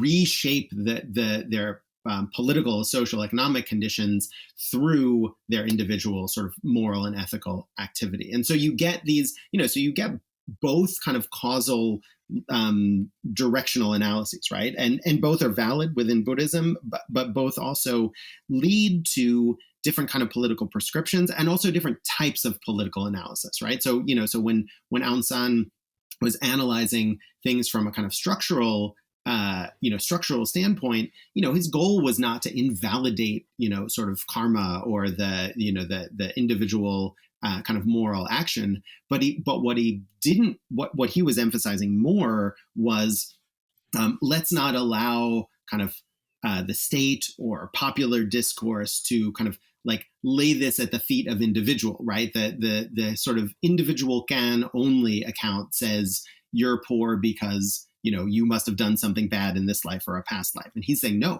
there's all sorts of structural factors that our analysis needs to take into consideration, not least the fact that the capitalists have been lying to you for years saying they're protecting your rights.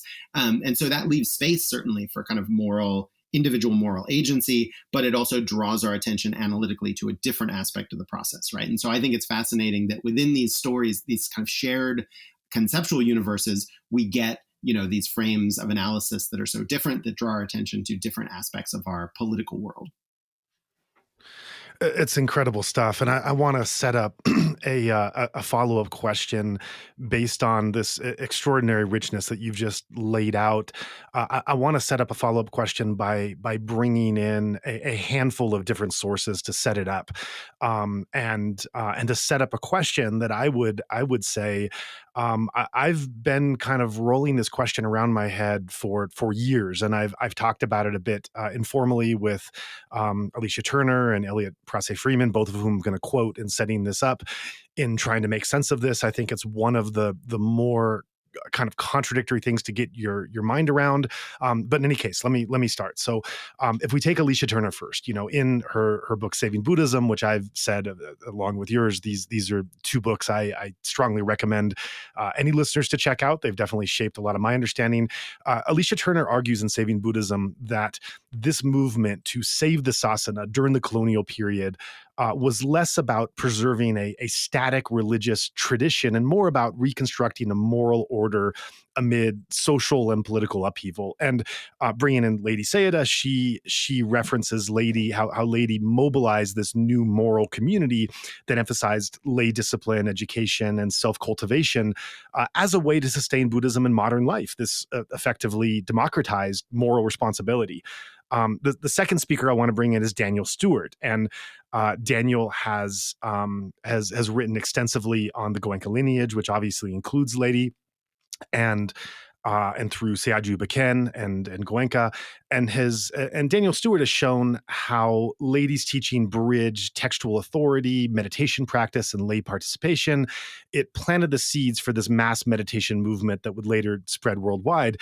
And the thing I would also bring in to, just as a side note, to Daniel Stewart's work is that you reference Eric Braun's the way that he spoke about Ledi Sayadaw bringing out the Abhidhamma, and Daniel Stewart has worked to revise or correct some of that writing by noting that the Abhidhamma is not just a scholastic or academic or even religious study. It's also going to our first question in this conversation of the Lokī and the lokuttara, that the merely studying and reciting certain parts of Abhidhamma, this itself is protective. This itself is calling onto invisible beings and, bridging from something very much in the mundane world to calling on greater spiritual forces, that this is at play. And I think fits into this wider conversation of where mass meditation can be playing a role for participation and for individual agency. But to continue on building up this question, both Alicia Turner and Daniel Stewart, they've revealed that this reformist energy was deeply tied to anxiety over decline, to purity, to authority, and it reminds me of this one mention at the end of Elliot Prase Freeman's book, in which he showed a picture of a poster with an expression by Siddhaku Sayadaw, and it was referencing this very cow dhamma, we can call it, from Ledi Sayadaw, referencing this sutta that was given and to avoid eating beef. But it was Eliot had shown that the way that it was being referenced was at the exclusion of wanting to give business to any Muslims. It was a very kind of anti-Islam, Islamophobia kind of expression. It was kind of using Ledi Sayadaw's sermon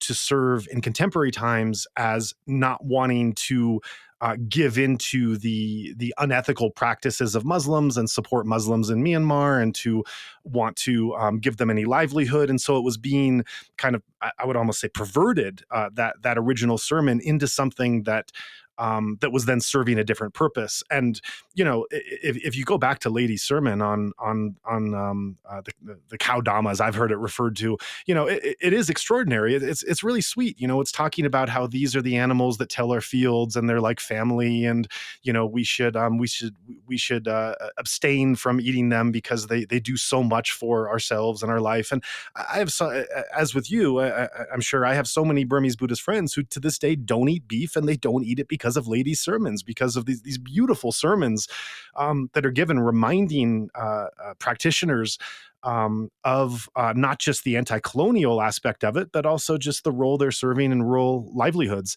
And so it kind of broke my brain, seeing that it was being used in contemporary times by Siddiqui Sayadaw in this kind of anti-Islam rhetoric.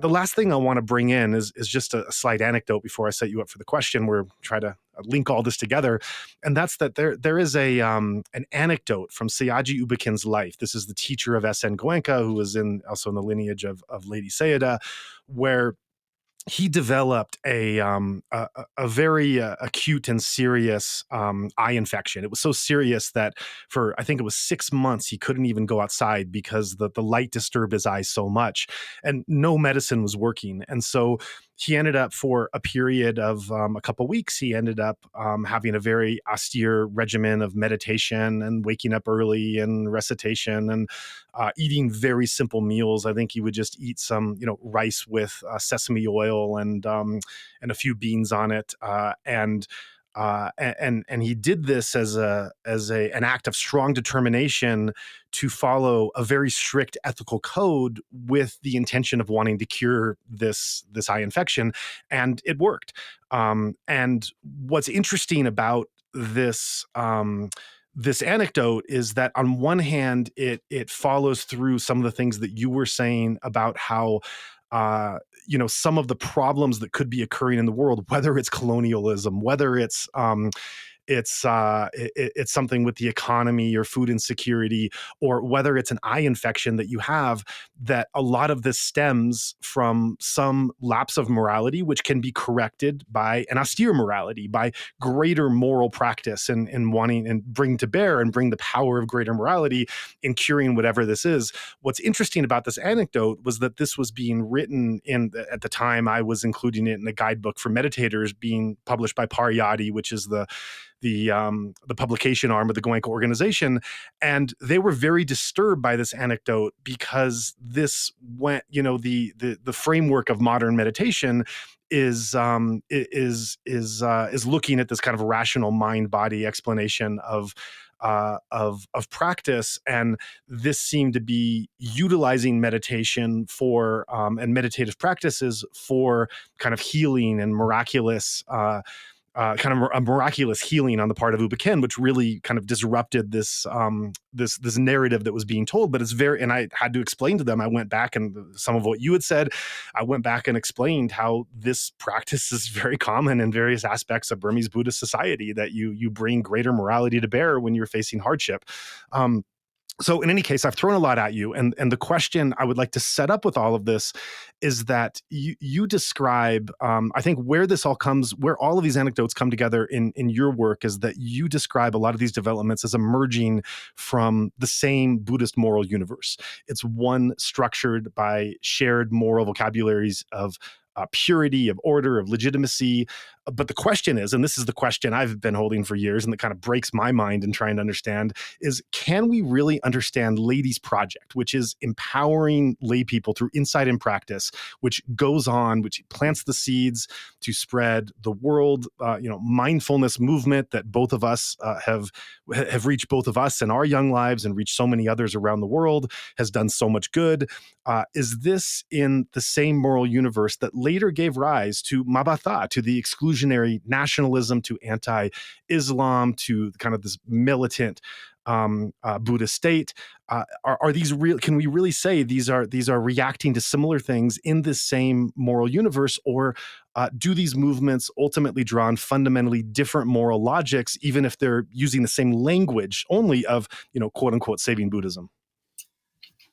Yeah, I love it. I also appreciate the setup. I mean, there's so much to say here, and at the risk of overstating, my position and kind of rushing in head first, I'm going to say yes unequivocally. And I think that's really important for us to understand, because like in using this phrase of moral universe, there's a risk of imputing a kind of unitary interpretive space to it, right? Like there's, it's entirely, I should probably use, maybe that's better to use something like a moral universe of Theravāda Buddhism or something like that, just recognizing that people could kind of build from different building blocks. But I don't actually see that there are different logics in this space. I think there are different conclusions. I think there are emphases on different kind of, interpretations and different approaches to these problems. But I do see the kind of, logics in this sense as consistent, right? But I mean, it also asks the questions of like, what are you prioritizing in your reading, right? What are you kind of, what are the components of what I call the building blocks? What are the ones that you're prioritizing, in constructing your interpretation? Because I think that I think if we don't do that, I think if we try to separate them out, then I think we risk doing at least two things. One is that I think it then it actually does kind of like act as apologists, for Buddhism writ large, separating out kind of the things that we think are like bad Buddhists or bad Buddhism or Buddhists doing bad things, right? By not recognizing that those things are, in some reading, coherent within that space, right? Maybe it doesn't mean they're like prioritized. Maybe it doesn't mean that's the reading that many of us want to have or should have, but those readings are coherent within that space. And you can see how, a logic that focuses on individual moral conduct as an empowering component, as an empowering kind of like doctrine from Ledi in that colonial, anti-colonial context is then being, deployed from a very similar starting point of like, empower people in their kind of agency, sort of build up your community collectively, but it's just being framed against a different kind of enemy and in a different kind of way, right? It's being used to sort of separate Buddhists and Muslims, to vilify Muslims, to kind of implicitly, if not explicitly, say that,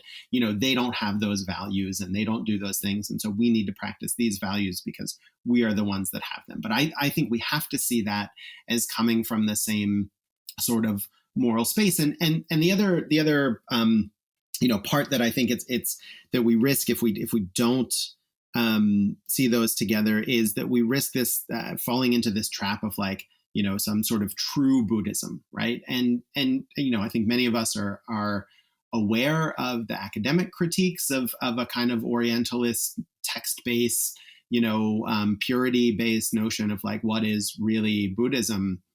And I think any attempts to kind of like push somebody like, Wirthu or Sitagu out in that sense is not helpful for us in our study. Now, there's certainly, that's not to invalidate the kind of like public discourse, where people can kind of criticize their actions and say, well, here's how I would understand, here's what I think the kind of, the greater imperative is, as a Buddhist kind of for doing this. But to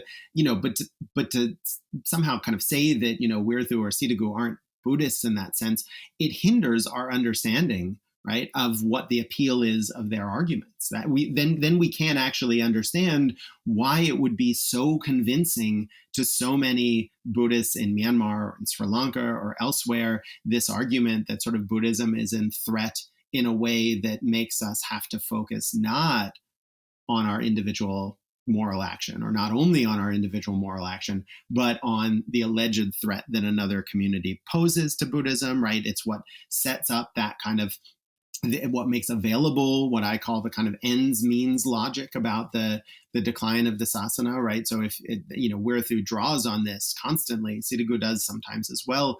Like we have to defend the sasana by any means necessary, because if it disappears, then it's gone. Then the project is done. Then there is no more possibility of enlightenment or any of these things. And so so it's worthwhile to preserve the possibility of enlightenment for other people to do things that are sins or immoral or whatever. But that logic is consistent within that space. And so I think we really have to do that.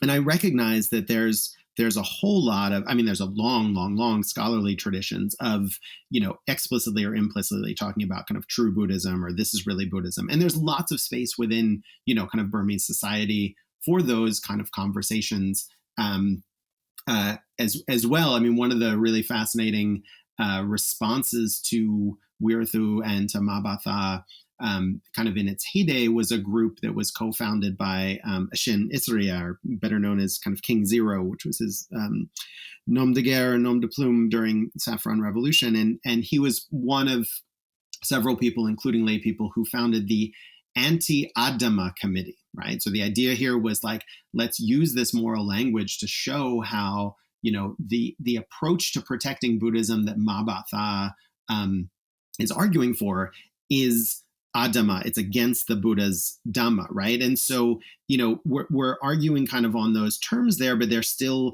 kind of existing in the same place. They're still understanding that like these are the concepts that are being used here, and they're pushing for kind of a different interpretation of this. And yet, yes, they're also arguing that like a particular interpretation is against the Buddha's teachings in these ways, and people can kind of marshal them in those ways. But I think that's kind of we need to recognize that they're operating in that same space. Otherwise, we don't understand what the appeal is. We don't understand how compelling it is to argue to people that the sasana needs to be protected, or in the case of Mabātha, amyo bādā tādana, that the kind of national identity or country or whatever and Buddhism need to be protected. So I would come down very strongly in that space, in that analytical space, at least for the work that I do. And there's maybe a little bit, I don't know if we want to call it an inconsistency here. We can call it that. I wrote an op-ed in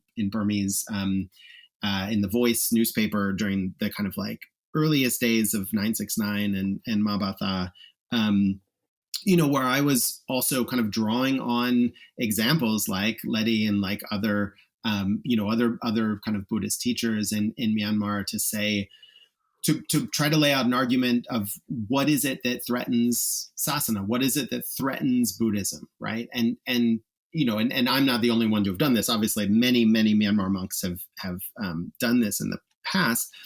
But to say that what threatens Buddhism is, when Buddhists stop kind of following the moral precepts, right? Kind of stop acting according to those kind of core teachings.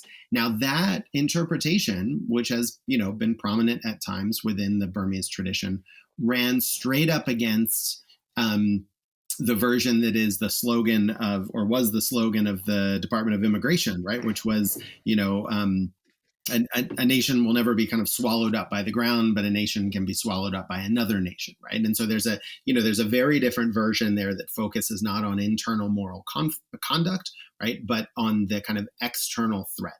And the thing that I want to emphasize here is that while Wirathu and Sitagu were kind of, framing this as primarily through an external threat, they weren't only doing that.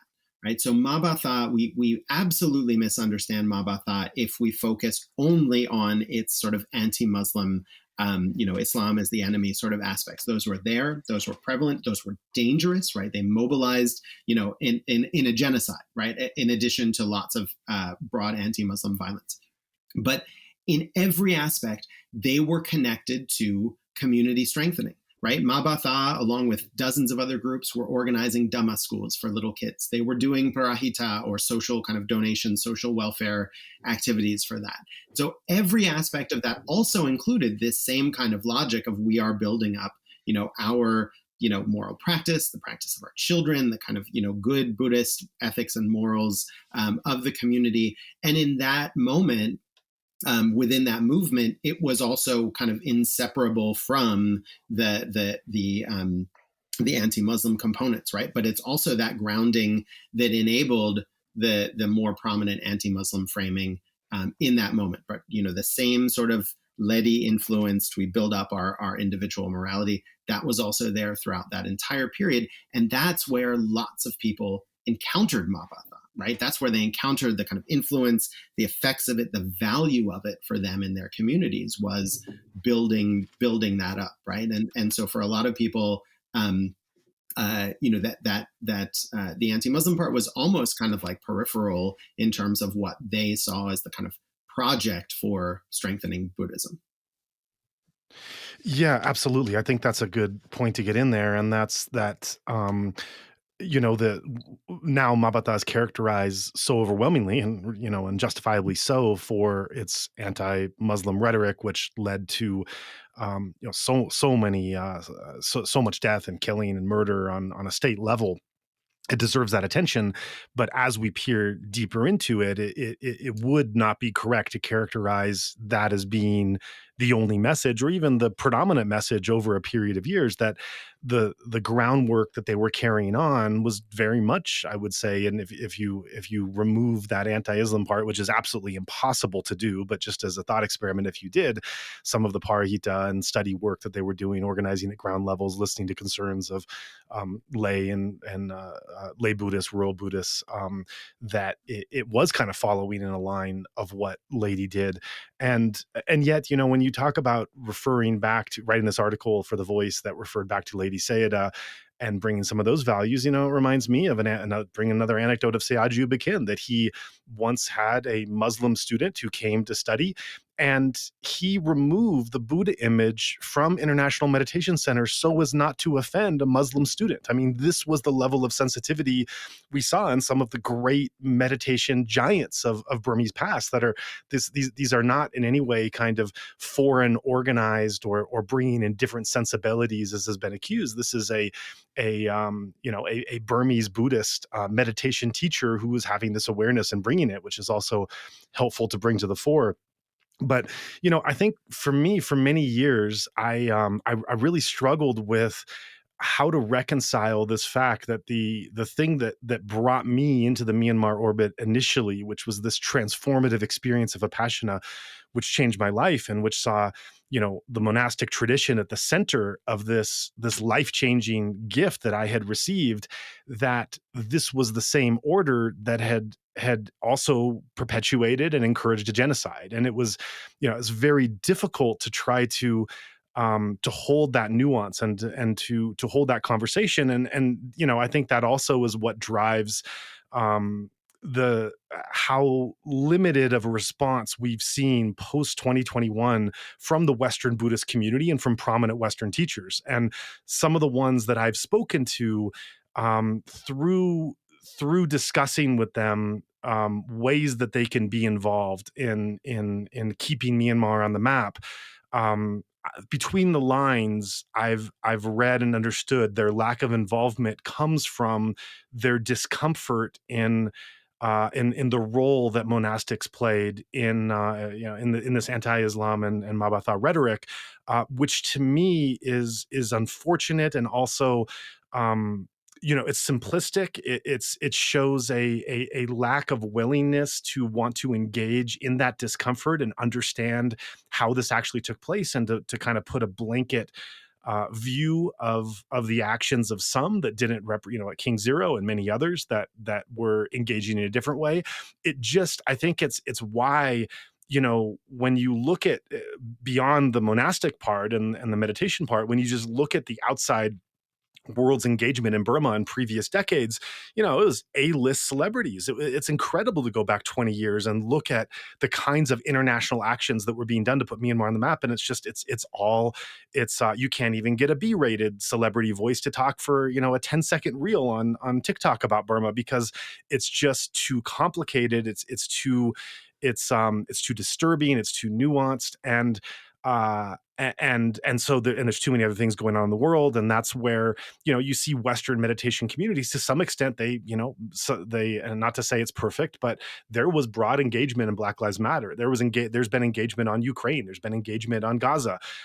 There has been almost zero engagement of any kind from any prominent organization or teacher that has brought even those that spent time in Burma, that have Burmese traditions, because of that discomfort. And I think, to put a cap on this, I think that it's when I link my own discomfort years ago, and not just discomfort, it's really confusion. It's really like, how do I honestly understand and reconcile that the body that brought me this transformative practice is also the body that, and again, it's not monolith. These are individuals we're talking about, but individuals from this same body are the ones that are perpetuating a genocide. How do I hold this in my mind? And where we're going with putting this in the same moral universe, it's even more of a connection. It's not just that it's the same body, it's that it's the same moral universe that's perpetuating both the spread of the mindfulness movement around the world, as well as this genocide. And to bring in an American pop culture reference, when you say this, the thing that comes to my mind, this is like the end of The Empire Strikes Back, where Luke Skywalker learns that Darth Vader is his father, where it's just, and to all of us now, no spoilers, we all know that. But at the time, when you don't know the storyline, it's shocking. How can this be? I mean, it's almost that level of shock in looking at how these two things are connected by the same moral universe, that how can Darth Vader be Luke Skywalker's father? This can't be true. This is a lot to take in and wrestle with. Yeah, it is, and I'm gonna maybe in my response be a little more provocative towards the Western Buddhist community, of which I'm obviously a part in this way. But I think I think it's unavoidable. I think we have to look at this in a kind of broader global post-colonial and kind of sort of racialized power disparity context here. And that's so I want to be really clear. I'm not necessarily talking about intentionality here when I'm going to kind of position the sort of disappearance of like Western Buddhist leadership post coup, but also post Mabatha era. I'm going to take this more kind of like structural view, which I think, that as I laid out, I think both aspects kind of are available to us within this moral universe. But this, these, and what I want to say by that is, I don't think that there was really deep, kind of philosophical and political and social engagement, with Burmese Buddhist community, with a lot of these lineages, from Western Buddhists. I think there was a lot of like, sort of deep honoring, and I have a lot of respect for lineage in this case, and a lot of deep honoring of these kind of key figures. And, it's relatively easy, despite the challenge of the methods and things like that, to valorize Goenka or U Ba Khin or Mahāsi Sayadaw, Sayadaw U Pandita, a lot of these figures, they're relatively easy to kind of valorize, right?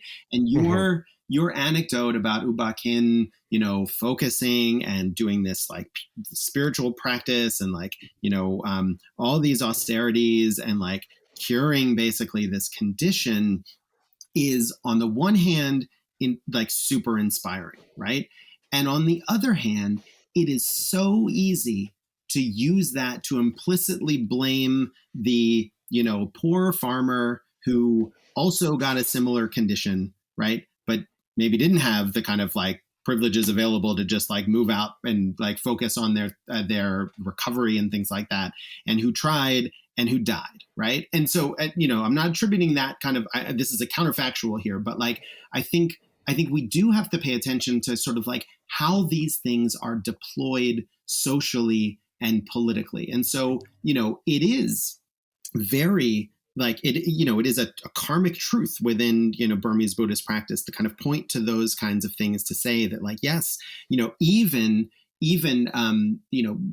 deadly kind of things can with the right approach, with the right kind of moral focus, or whatever, or with the right parami, can be overcome. And then what's the implication for the situations where people are sort of dying? I remember a lot of awkward conversations with Myanmar Buddhists, like in interviews or with friends, when the tsunami hit Japan, and you would get these sort of like insinuations, right, of like this is really terrible that this has happened. And, the Buddha teaches about, when you let your moral standing, moral practice drop, then, like bad things can happen. Right. And it was a really vague, open-ended kind of thing. And I think even people who said it understood the practice in that way, understood the causality, could apply in that way, but were really hesitant to sort of like make that final jump to say, well, what this means is that somehow they collectively deserved it, right? But like that reading is available within the moral logic of karma, of Dhamma, right? That reading is absolutely available. And so then my question, what I'm interested in, is how do we deploy these kinds of things, right? Do we deploy it to kind of shame somebody and say, well, they got what they deserved, right? Is that productive in any given context? And rather, can we look, like Aung San was looking, at the ways in which a certain moral discourse that was logically kind of consistent and appropriate was being used to discipline and shame, a certain socioeconomic community or something like that within there. So, rather than say, these capitalists have been practicing irresponsibly and unethically, and that's one of the reasons why why you're poor, but they're telling you that it's because, you don't have the discipline or something like that, right? It's the same logic that Theravāda Buddhists have used to deny the existence of the female order of monastics, right? I mean, I don't know. I'm sure you guys have talked about the Thilashin, and so it's that same kind of logic. How are we using this? Are we using this to build up our own practice, like as individuals and as communities, or are we using it to kind of put blame on others, shame others, try to do that? And that's where I think the difference lies. And so I think what happened is that like you didn't really have robust kind of socio-political conversations between, Buddhist leaders and teachers in the West who had gotten the lineage from Burma. And so then as a result, you sort of like lose the grounding to come into these difficult conversations. And so instead it becomes, well, that's not Buddhism, or they're not living up to the kind of, the teachings of U Ba Khin or somebody else like that.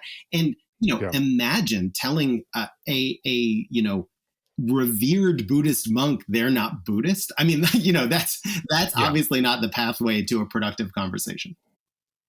So you mention some of Aung San's formulations and thoughts and ideas, and we're going back some time, but this is really important. And so I want to set up another question looking at Aung San specifically, and this is another contrastive question, because I want to present an argument that is from another scholar that is from another podcast conversation I had with him. This is Hans Bernd Zollner, who has written also about Buddhism and politics, and his argument, as he lays it out, is that Aung San Suu Kyi and the military, they both embody these two diverging interpretations of Buddhist moral leadership that, in his view, originally coexisted within Aung San himself.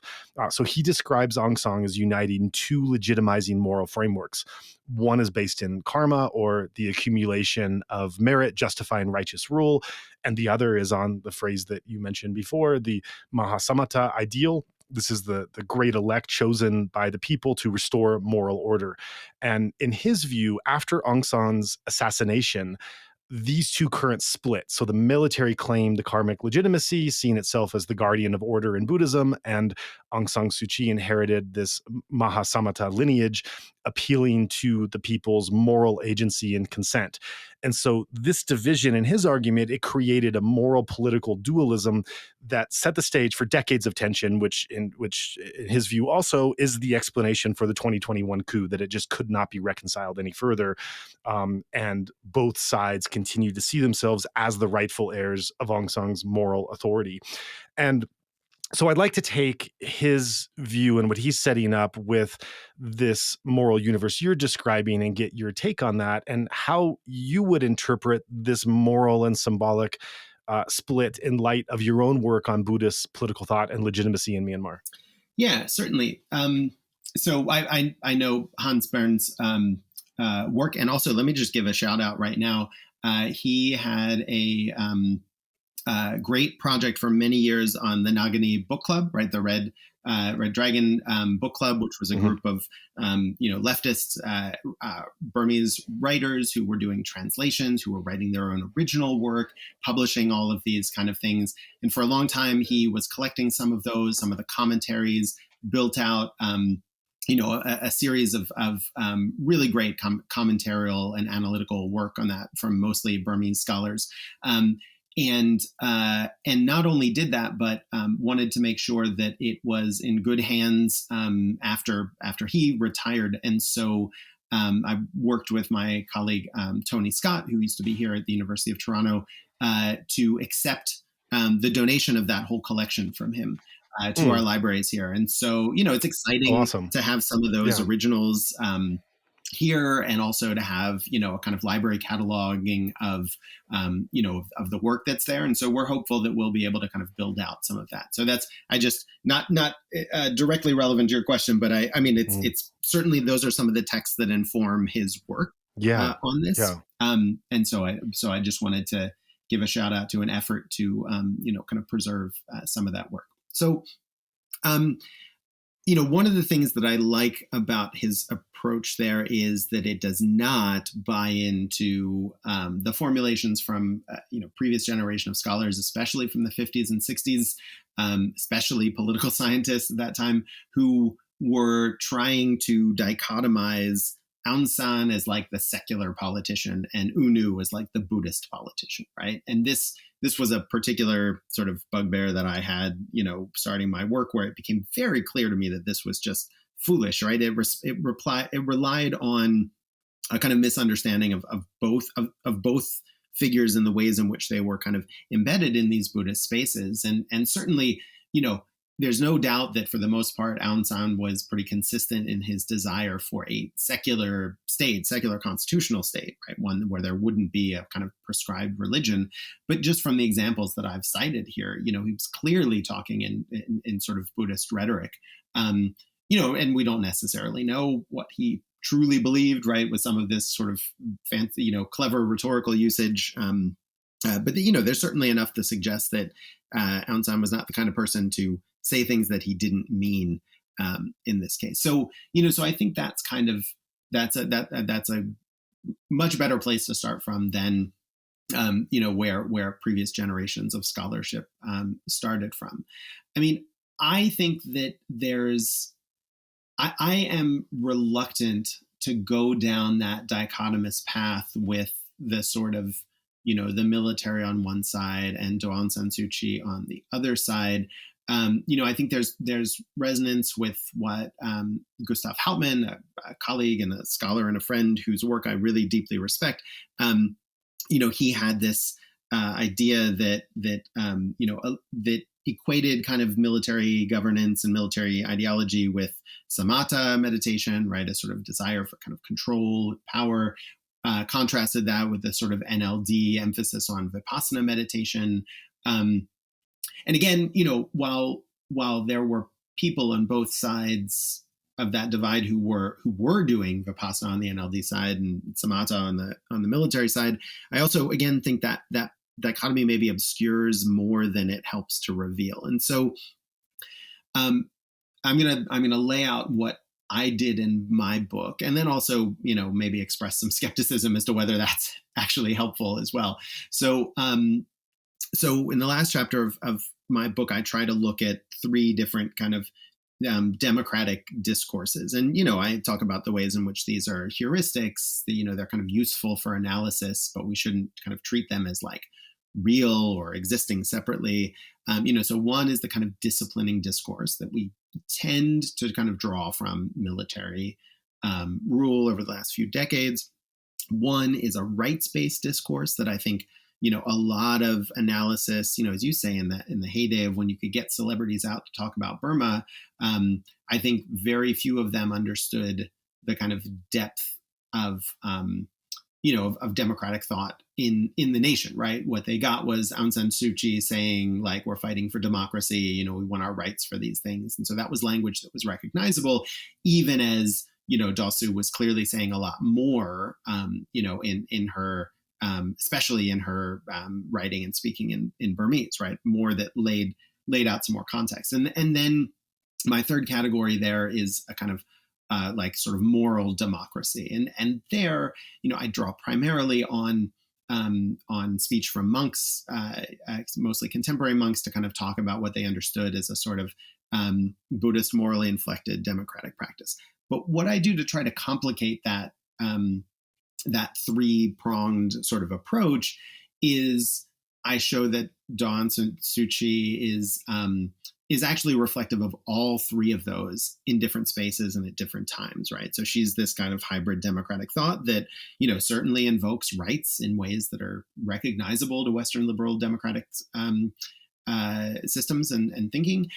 She is absolutely invoking kind of Buddhist morality in places in ways that are kind of liberating, but also calling Buddhists to, deeper moral practice. And that is where she coincides with the kind of disciplining aspect as well, because she was, you read her speeches over the gate and things like that. She was constantly berating, Burmese people for, not just not following the law, right? I mean, she made clear distinctions between a kind of unjust law and a just law, but but for all these kind of little violations of everyday sort of morality. And so there was absolutely a sense that coincided with what I had previously described as a sort of a skepticism of this sort of liberal individual freedom to just kind of act however you want, right? So Aung San Suu Kyi absolutely embodies all three of those, and maybe the hybrid looks different in a different thinker or something like that. But so I'm less comfortable with that dichotomy that sort of attributes to one person, one particular view there. And I think that's, while I do think that there's validity to what Hans Bernd is saying about how this helps us understand maybe kind of post-coup, I think it also,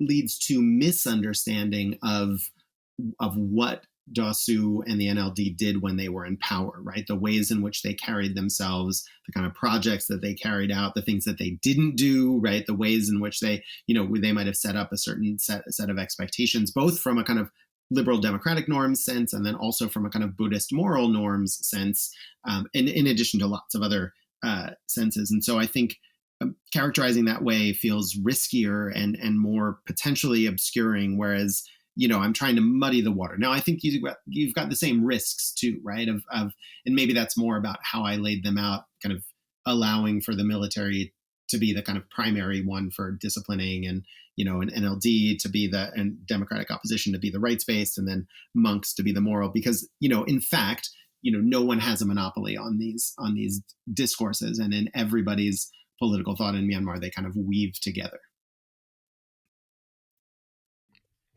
Right. So I want to turn now, as we're closing out the conversation. I want to go in a slightly different direction, although it's obviously all connected. But in many ways, this is kind of a return to where we started, where we're going back to these personal elements of meditation. Because another voice I want to bring in here is Daviranani. She is an American nun who is from the Chiam Monastery in Yangon. She was, in fact, the first guest that we had on the podcast in the days after the coup to speak with us about immediate reactions there and bringing a kind of meditation, mindfulness response to it. And one of the things that came in that conversation, which always stuck with me, and which I also want to put to you and get your thoughts on, is that she said that you simply can't understand anything about Myanmar without understanding the Dhamma. She said that much of what she finds is written and reported about the country from outside. It misses this entirely, that people describe politics, conflict, or culture as if they exist in a vacuum, when in reality, the Dhamma is woven through everything. Quote, I love this quote, the warp and weft of the entire culture, as she puts it. Um, I want to bring this to you because these are the words not of an academic, not of a political scientist, not of someone who understands the depth of all the research and the history and everything as you do, but this is from someone who has, who's a nun. She's an American who's ordained for many years as a nun, teaches around the world, has lived in Burmese monasteries and nunneries for many years. And so her framework is coming from the transformative experience of meditation, from the Dhamma as she understands it, as she teaches it, as she sees it in the lives of the villagers and the people that are around her that she spent so many years around that have inspired her. And so these words are coming from not this deep analysis, but this personal reflection of when she hears or reads things about Myanmar, she feels that missing this experience of the Dhamma, of the meditation, the meditative truths and transformation, that there's always something that is missing from that wider understanding. And so this strikes me as something deeply resonant with your idea of a shared Buddhist moral universe, even though it's coming from a very different kind of speaker situated in a different place. And so how do you find what she's describing, this impossibility of separating moral and political life from the Dhamma, fit into your own framework? And do you think that this moral embedding of the Dhamma helps explain why Burmese political life often resists being understood in secular terms, and why so many outside analyses often miss the mark? Yeah, it's a great quote, and really revealing and insightful. And I agree, it coincides with a lot of kind of what I say or what I argue um, as well. And so I I remember experiencing quite a lot of this frustration with outside analysis. Now, there's maybe an irony here, right? So there's probably any number of Burmese people who would consider my own analysis to be off base, outside analysis, right, uninformed by being inside. So I definitely accept that likelihood as well. But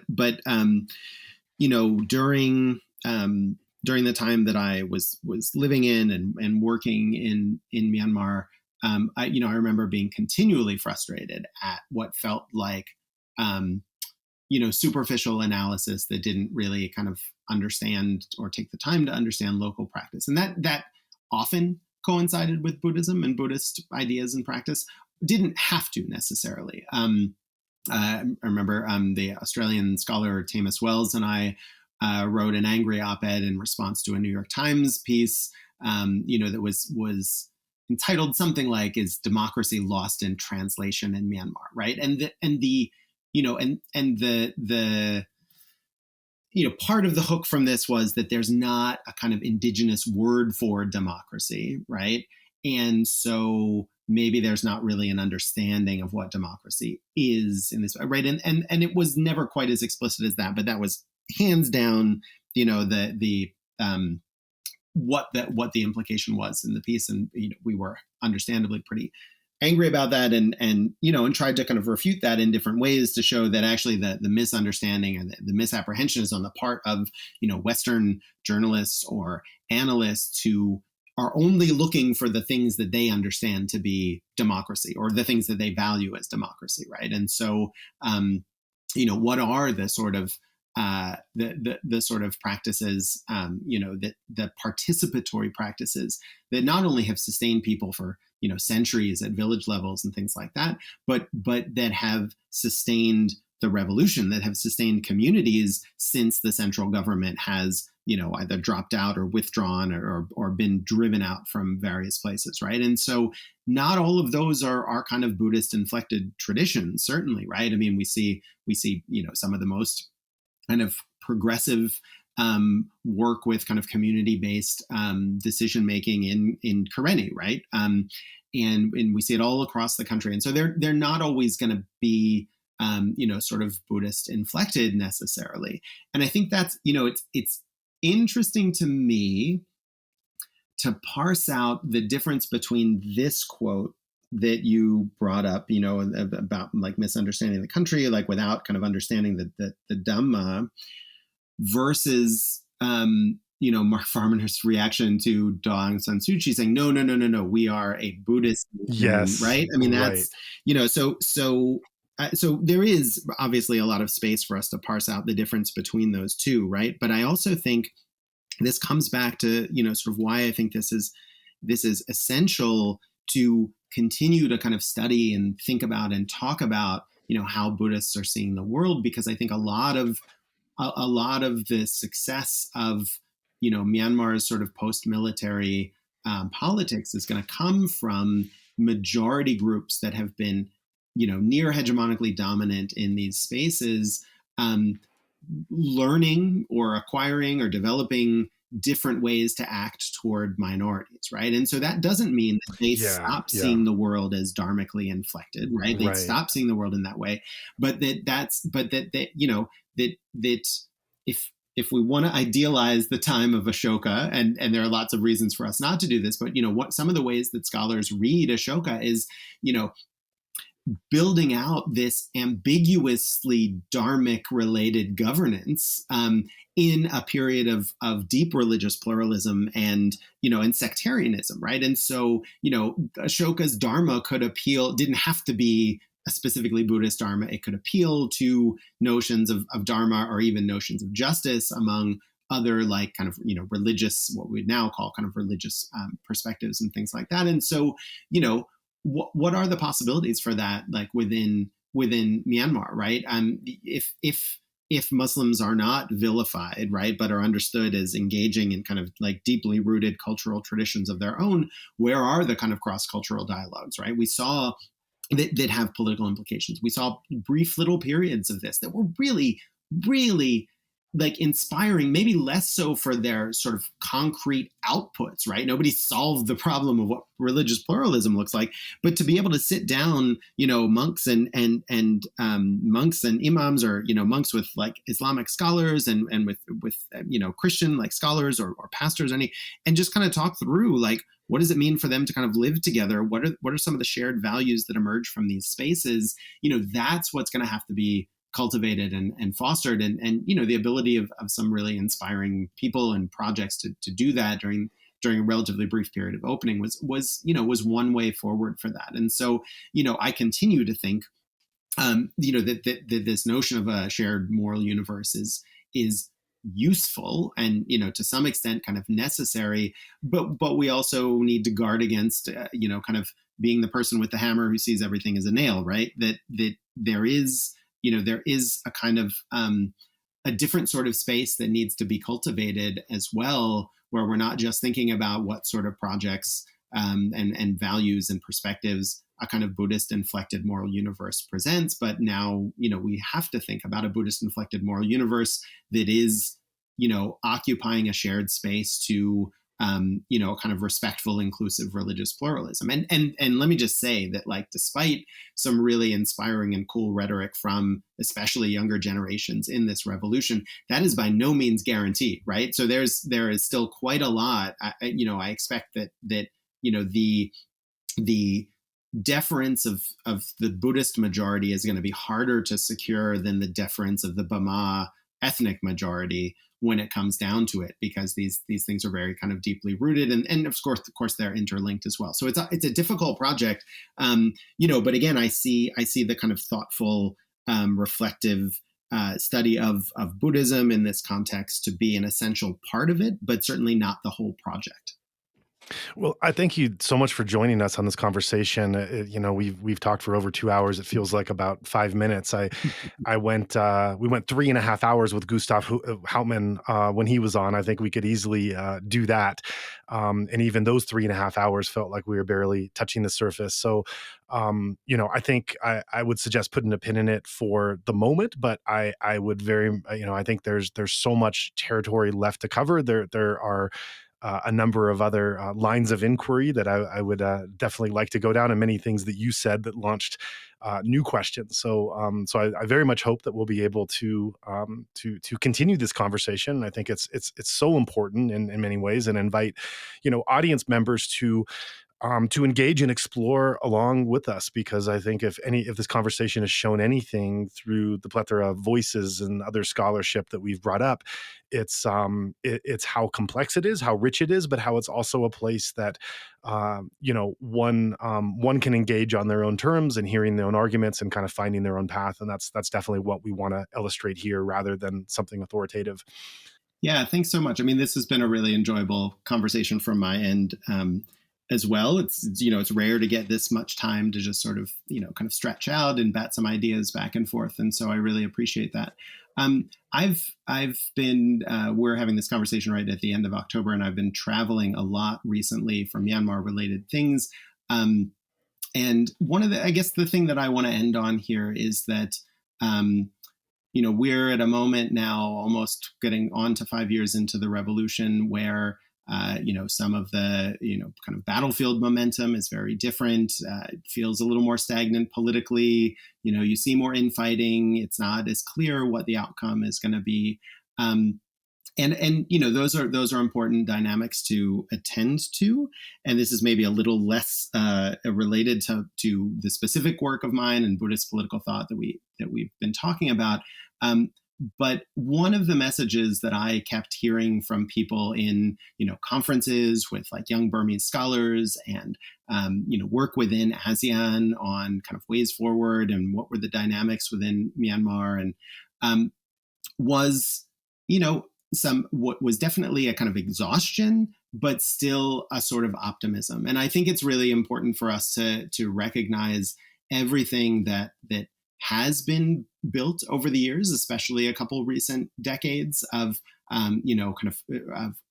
creating opportunities, not just for Burmese scholars, but for activists and for folks representing their communities, and that work gets harder and harder every day that the revolution goes on without overthrowing the military. But that is the foundation of this future, a future Myanmar that is going to be more equitable and is going to be more just and inclusive. And it's not going to be easy work, but I continue to sort of be inspired essentially every day by that kind of work. And I think it's really important that as we grapple with the kind of material challenges and the difficulty and the kind of invisibility of Myanmar on the world stage at times, that we still recognize what has been built and what Burmese people are sustaining, through these difficult situations. And so, I know that your audience, the listeners, the people who've been contributing have been big contributors to that as well. And so I think it's maybe just important to kind of, input another note of optimism, because we know what the challenges are. But I also, in my work as an academic, I get to work with so many brilliant, dedicated, young Burmese kind of thinkers and contributors to their community, and that's the optimism that kind of keeps this revolution going.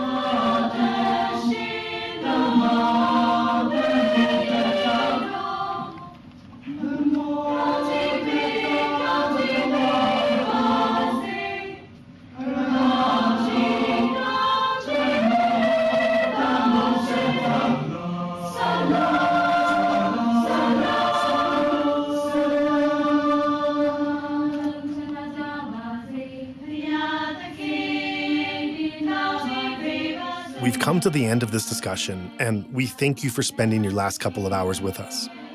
I also want to let you know that we've recorded a lot more discussions that touch on similar themes to what was explored today.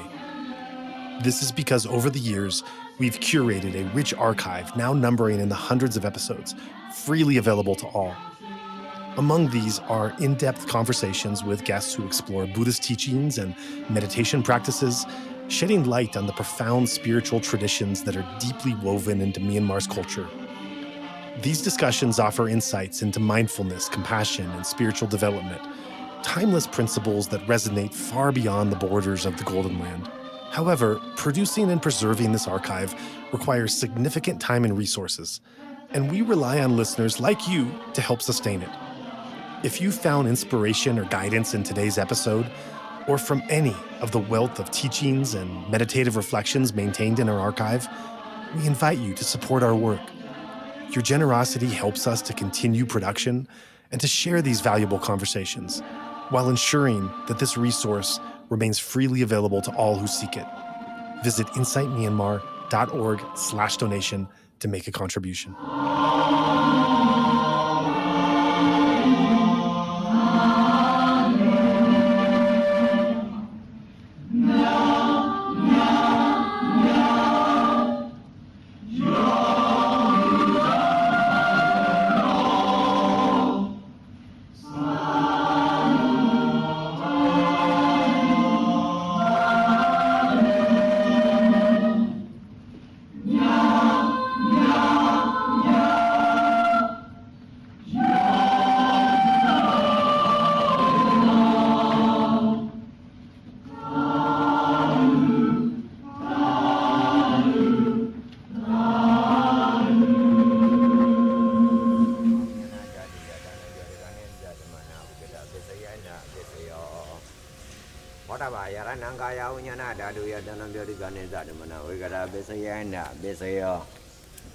Oba yarananda dayananga yaranaya dayanam boda yaranam